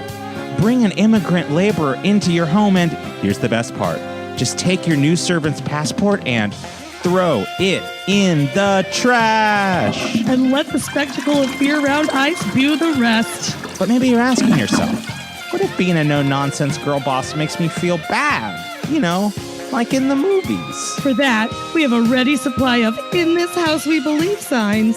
Nothing soothes the liberal conscience like putting one of those simple signs in your yard. Agreed. And if you can't afford any of this shit, you can still check out the Red Diaper Baby podcast. Available on Spotify, iTunes, and everywhere quality podcasts can be found. Red Diaper Baby Podcast. It's a touchdown. Wow, that sounds like a lot of good product from the Red Diaper Baby podcast. I'm very excited to purchase some of those items. I'm very excited to have children. Yeah, very excited to have children after hearing that. I'd also like to thank Chewy for giving us that very exciting election news. Thanks, Chewy. Yeah, always good to have you on. All right. Time to put McConaughey in office. All right, so all our listeners. Oh my God, that's the sign. That's the slogan. Yeah, you know what you need to do, listeners. You need to contact Matthew McConaughey in any way possible, including and up to finding him personally and accosting him and let him know that he needs to be governor Verbally. of Texas. Yeah. Yeah. So Greg.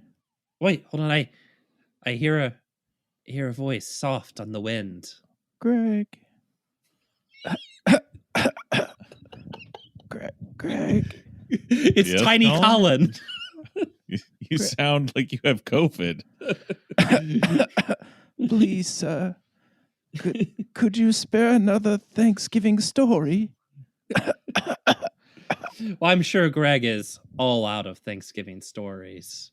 Well, it so happens that I have one on my mind, and I know that, like Tiny Colin, the COVID-stricken boy, and many of our listeners,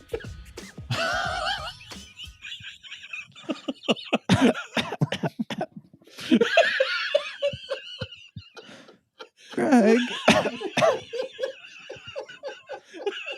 Don't stop, Greg. Don't stop.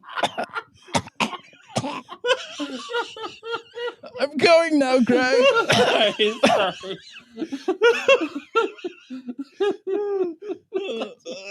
What are you guys laughing at? Okay. Listen, obviously you've all taken the No NPR November challenge. And so you're missing out on all that live storytelling and, personal essay radio. So I've once again got the fix for you. Got it right here. You guys ready? Oh, we're ready. All right. Let's settle in and feel the vibe. The story I told last year was one I'd essentially workshopped for years by telling an evolving version to many friends over my adult life and eventually developing it into a screenplay. This story is even more autobiographical than last year's, as I personally feature more heavily.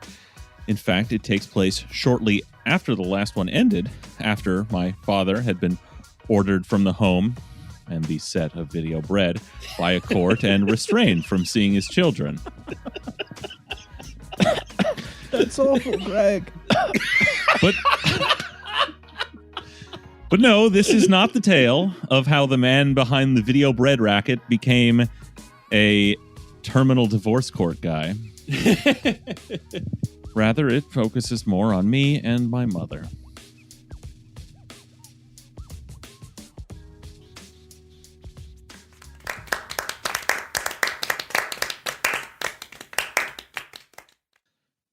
I loved the 4th of July. Greg, we're talking Thanksgiving here. We're talking turkey. Fine, you hate it. I'll just kill myself. That's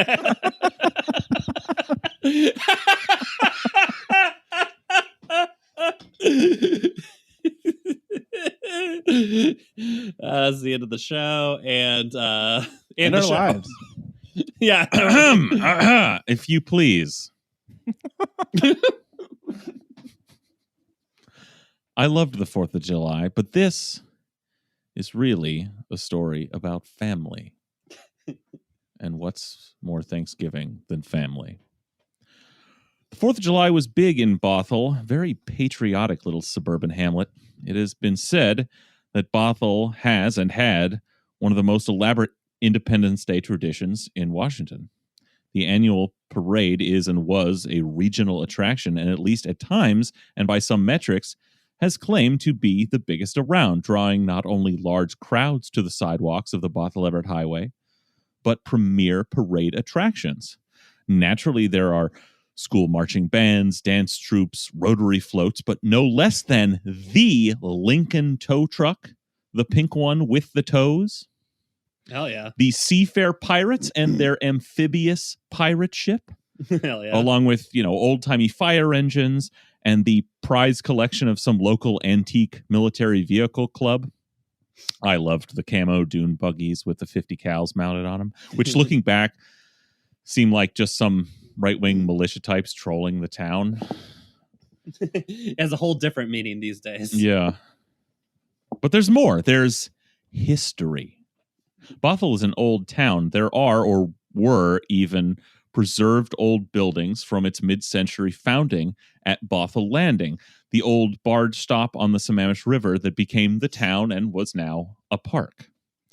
The old bulge in the slough, as we call the Sammamish River, where the barges would unload, was now an amphitheater, and before it floated a dock which served as a stage for summertime performances. Across the very slow-moving water was the Burke-Gilman Trail, and just at the east end of the park was an old wooden suspension bridge spanning the river.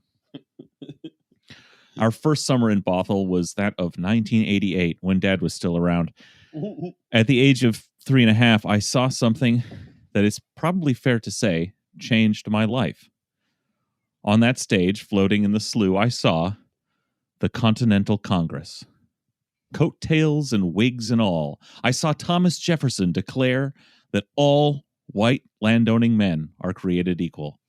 I saw George Washington stand up and announce himself unsatisfied with his immeasurable wealth in land and human property and set out to fulfill the settler colonial dream of his Scots-Irish ancestors by emptying the continent of natives.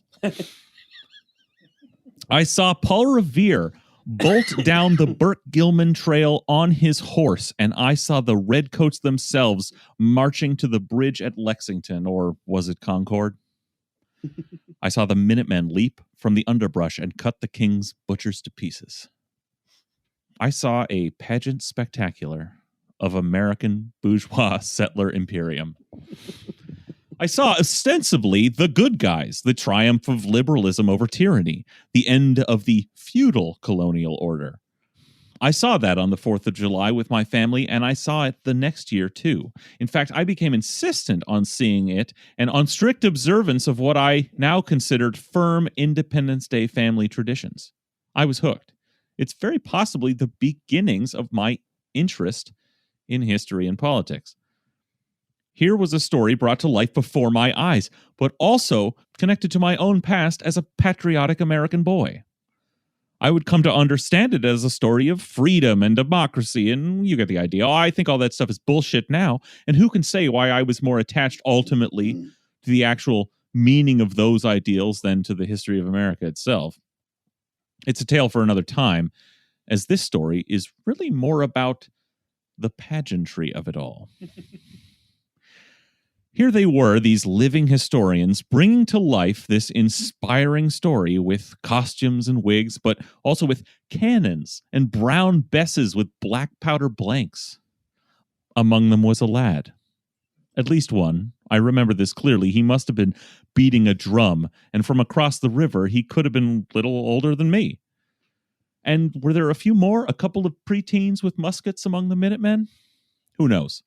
All I knew was that this community theater group seemed to include a child or two, and I suspect from the start I was dying to be old enough to be among their number. I've mentioned before that from the age of 3 to 5, when otherwise dressed normally and out and about, I was almost always wearing my captain's hat. As opposed to now.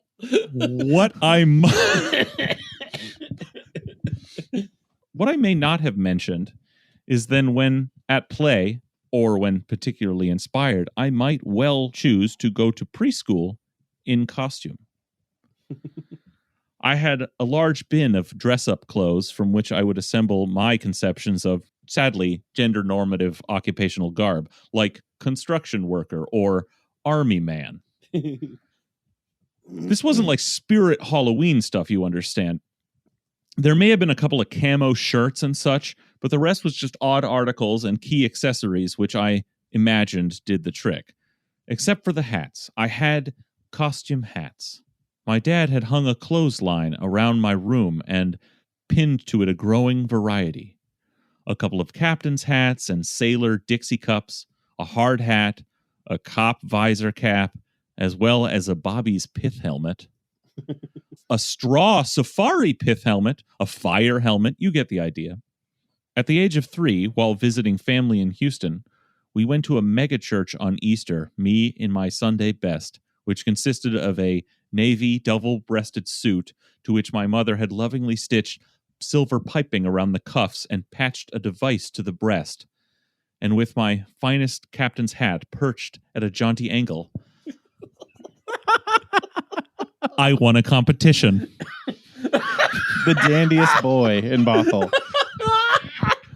Close. This was suburban Houston, and not an athletic competition. Best dressed little boy. There was no competition for gayest little boy. A budding Nathan Robinson. Nathan Robinson's just Greg with money. Not so current affairs with Greg Ryan. As a lad, perhaps. Anyway, that summer, let's say I was 5, let's say it was the first year with just my sister and my mother. It probably started on July 5th. I knew I wanted to be in the Independence Day pageant on the river. I wanted to hold a rifle. I'd settled for a drum. In truth, I probably would have settled for a knowledgeable adult telling me I was too young and clear instruction on how to get involved when I reached the age of ascension. My conduit to any of these alternatives was that nucleus around which my life orbited. The traditional and exclusive franchise on the reproduction of my life, my mother. So I lobbied. I reminded, I begged, I obsessed. In some way, I understood that some work must be undertaken to achieve my one life's goal of being fitted a pair of knickers and prancing around for an audience of suburban hogs.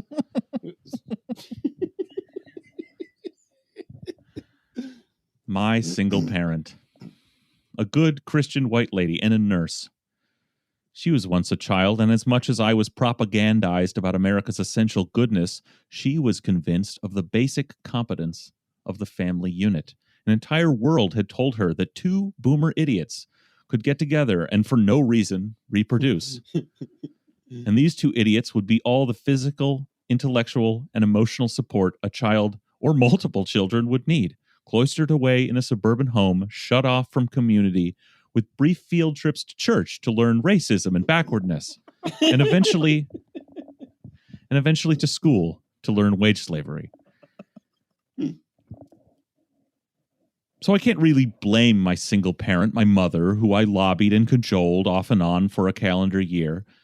She was nothing if not reassuring. She never discouraged me as such, instead insisting that she would look into it, that she would make a call on Monday, that something would work out. And with lingering worry, I trusted her.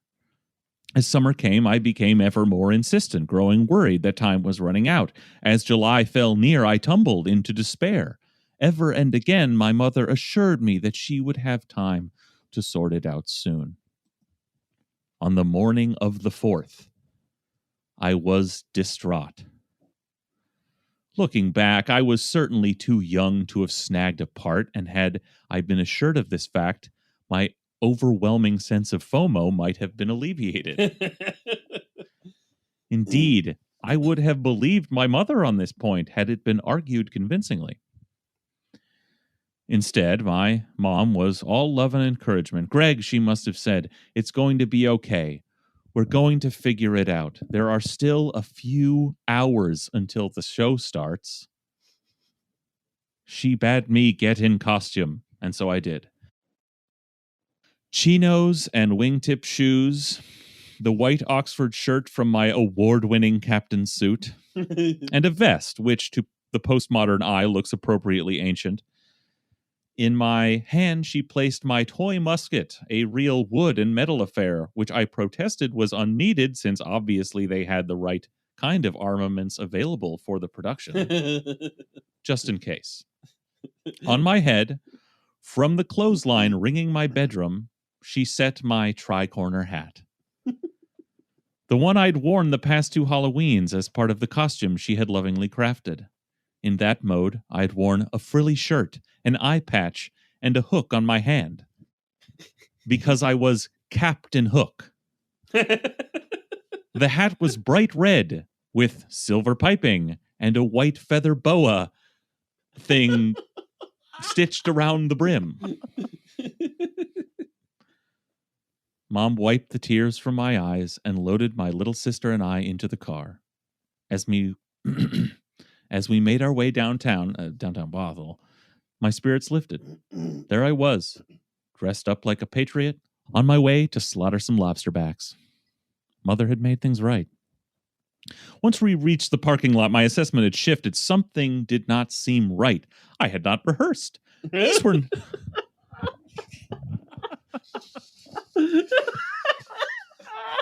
Just little bells going off. I had not rehearsed. These were not the clothes assigned to my character. I had not been assigned a character. I was carrying my toy gun. I had not registered. No one knew I was coming, and I did not know where to go. I began to cry and refused to get out of the car. Once again, my mother assuaged my fears. We would go check it out. We would see what could be done. We still had time. And so we did. Tears dried once again. We marched across the park, me with my tri-corner, my musket, and some hope. We snaked through a throng of patriotic revelers who likely paid no mind to the small child in the tea party fit. We passed the amphitheater and the floating stage, all set for the Congress and rigged for sound. What was guiding my mother, I will never know. Failing to find the late entry sign up for theatrical production booth, we came to the end of the suspension bridge, a graceful wooden arc which led to the other side of the river and the principal stage on which the play was set. There stood a cop.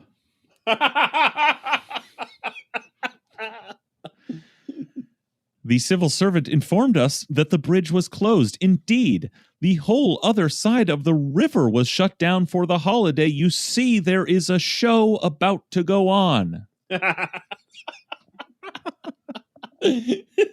This is the kind of fairy tale where the troll guarding the bridge is very dumb and easily fooled. The battle of wits between he and my mother was short. She informed him this was our very reason for needing to traverse the span he protected, as I was to be in the show. My mother took the disinterested shrug of the officer as he stepped out of our way as a kind of encouragement. Much as I had taken her assurance that my show would go on, she took his acquiescence as a signal from authority that we were in the right place and in the right. The dumb shit cop said I could be in the show. We're off. See, I told you, Greg. We'll just go find you a place to hide in the bushes. And when the redcoats come down the road, you can thrust out and blast them with the boom boom sounds you make with your mouth. Yes. Oh. Have I adequately stressed that this was a major outdoor community theater production with music, live animals, pyrotechnics, and police protection, which my mother had seen more than once? Confused and growing worried, I was tugged by the arm up the arc of the footbridge. Reaching its zenith, I froze. Imagine it's 1990 and you're a little gay boy from New Jersey dreaming of Broadway. One day your mother takes you into the big city and you go walking down the Great White Way. You see a figure holding an alley door open with a furry foot. It's Mr. Mistopheles having a smoke break. Your mother talks you past him. Oh, well, I never give a shit what you do, he meows. He is magical. He really is. She shuffles you backstage, and among the rigging, she paints a nose and whiskers on you with lipstick. As Jellicle Songs really gets going, she tells you to break a leg and shoves you out on the boards. You upstage Monkastrap. God damn it. Your mother is taken away.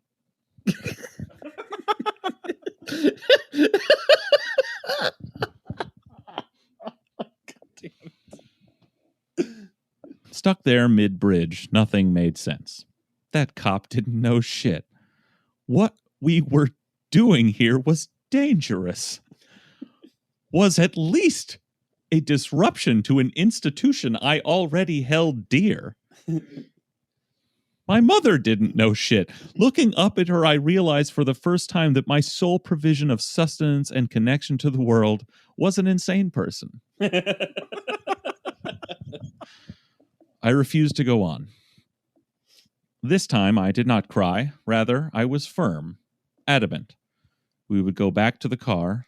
I would ditch the ridiculous apparel, and we would make it back in time for the show. Happy Thanksgiving, guys. Ooh.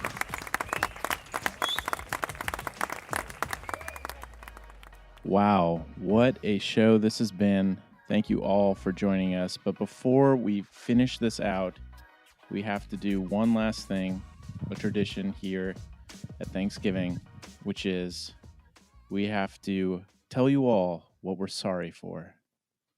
Brian, would you like to start? Yeah, Colin. This year, I'd really just like to say I'm sorry for going so hard and endorsing Lauren Culp. All right. I know I alienated a lot of our fans. And look, I don't know what to say. I thought he was going to win. That's beautiful, Brian. Thank you. I'm sorry for being happy during COVID. I'm down to 1/5 of my dosage, and I've never felt better. Hard to explain that, but I'm doing good. And it all started when COVID started. And, first I had some like anxiety issues and then realized all I had to do was stop taking most of my medication. And mentally, I'm better than I have been in years. Thanks, 2020. Let's make the pandemic an every year thing. Hey, man. I don't know how long this feeling's going to last. Yep. Yeah, ride that high. There's no shame in being happy, Greg. I'm glad to hear it. Let's see. This year, I'm every day more sorry that I brought another life into this miserable world. And some might say that 2019 was maybe the year of sicko mode, and 2020 the year of rap mode. I think 2021 might be the year of Dwyer mode. Well, we can hope that Dwyer mindset finally takes hold in this country. Well, Colin, I hear you, and I too am sorry for something this year, and it's another tough one, guys. It happened at a cocktail party. It was only in a moment. But I'm sorry for introducing Chief Carmen Best and Eric Prince. I didn't realize that he would steal her away from us like he did. That's on me, guys. That's my bad. Sorry. You had no way of knowing, Brian. Yeah, you didn't know. But, that was an extra apology for you. You don't get any more. No more apologies. This is, a Thanksgiving tradition that we don't want to overdo. So thanks again for tuning in to our celebration of a ghastly American nightmarish holiday from hell, both in its mythical creation and in its present observance. So, yeah. Say what you want, Greg, but I like stuffing. You like stuff in your face, that's for sure. Damn. Greg's getting saucy at 2 a.m. Hey, everybody. Hope this has made your Thanksgiving a little brighter. Yeah. Bye-bye. Bye.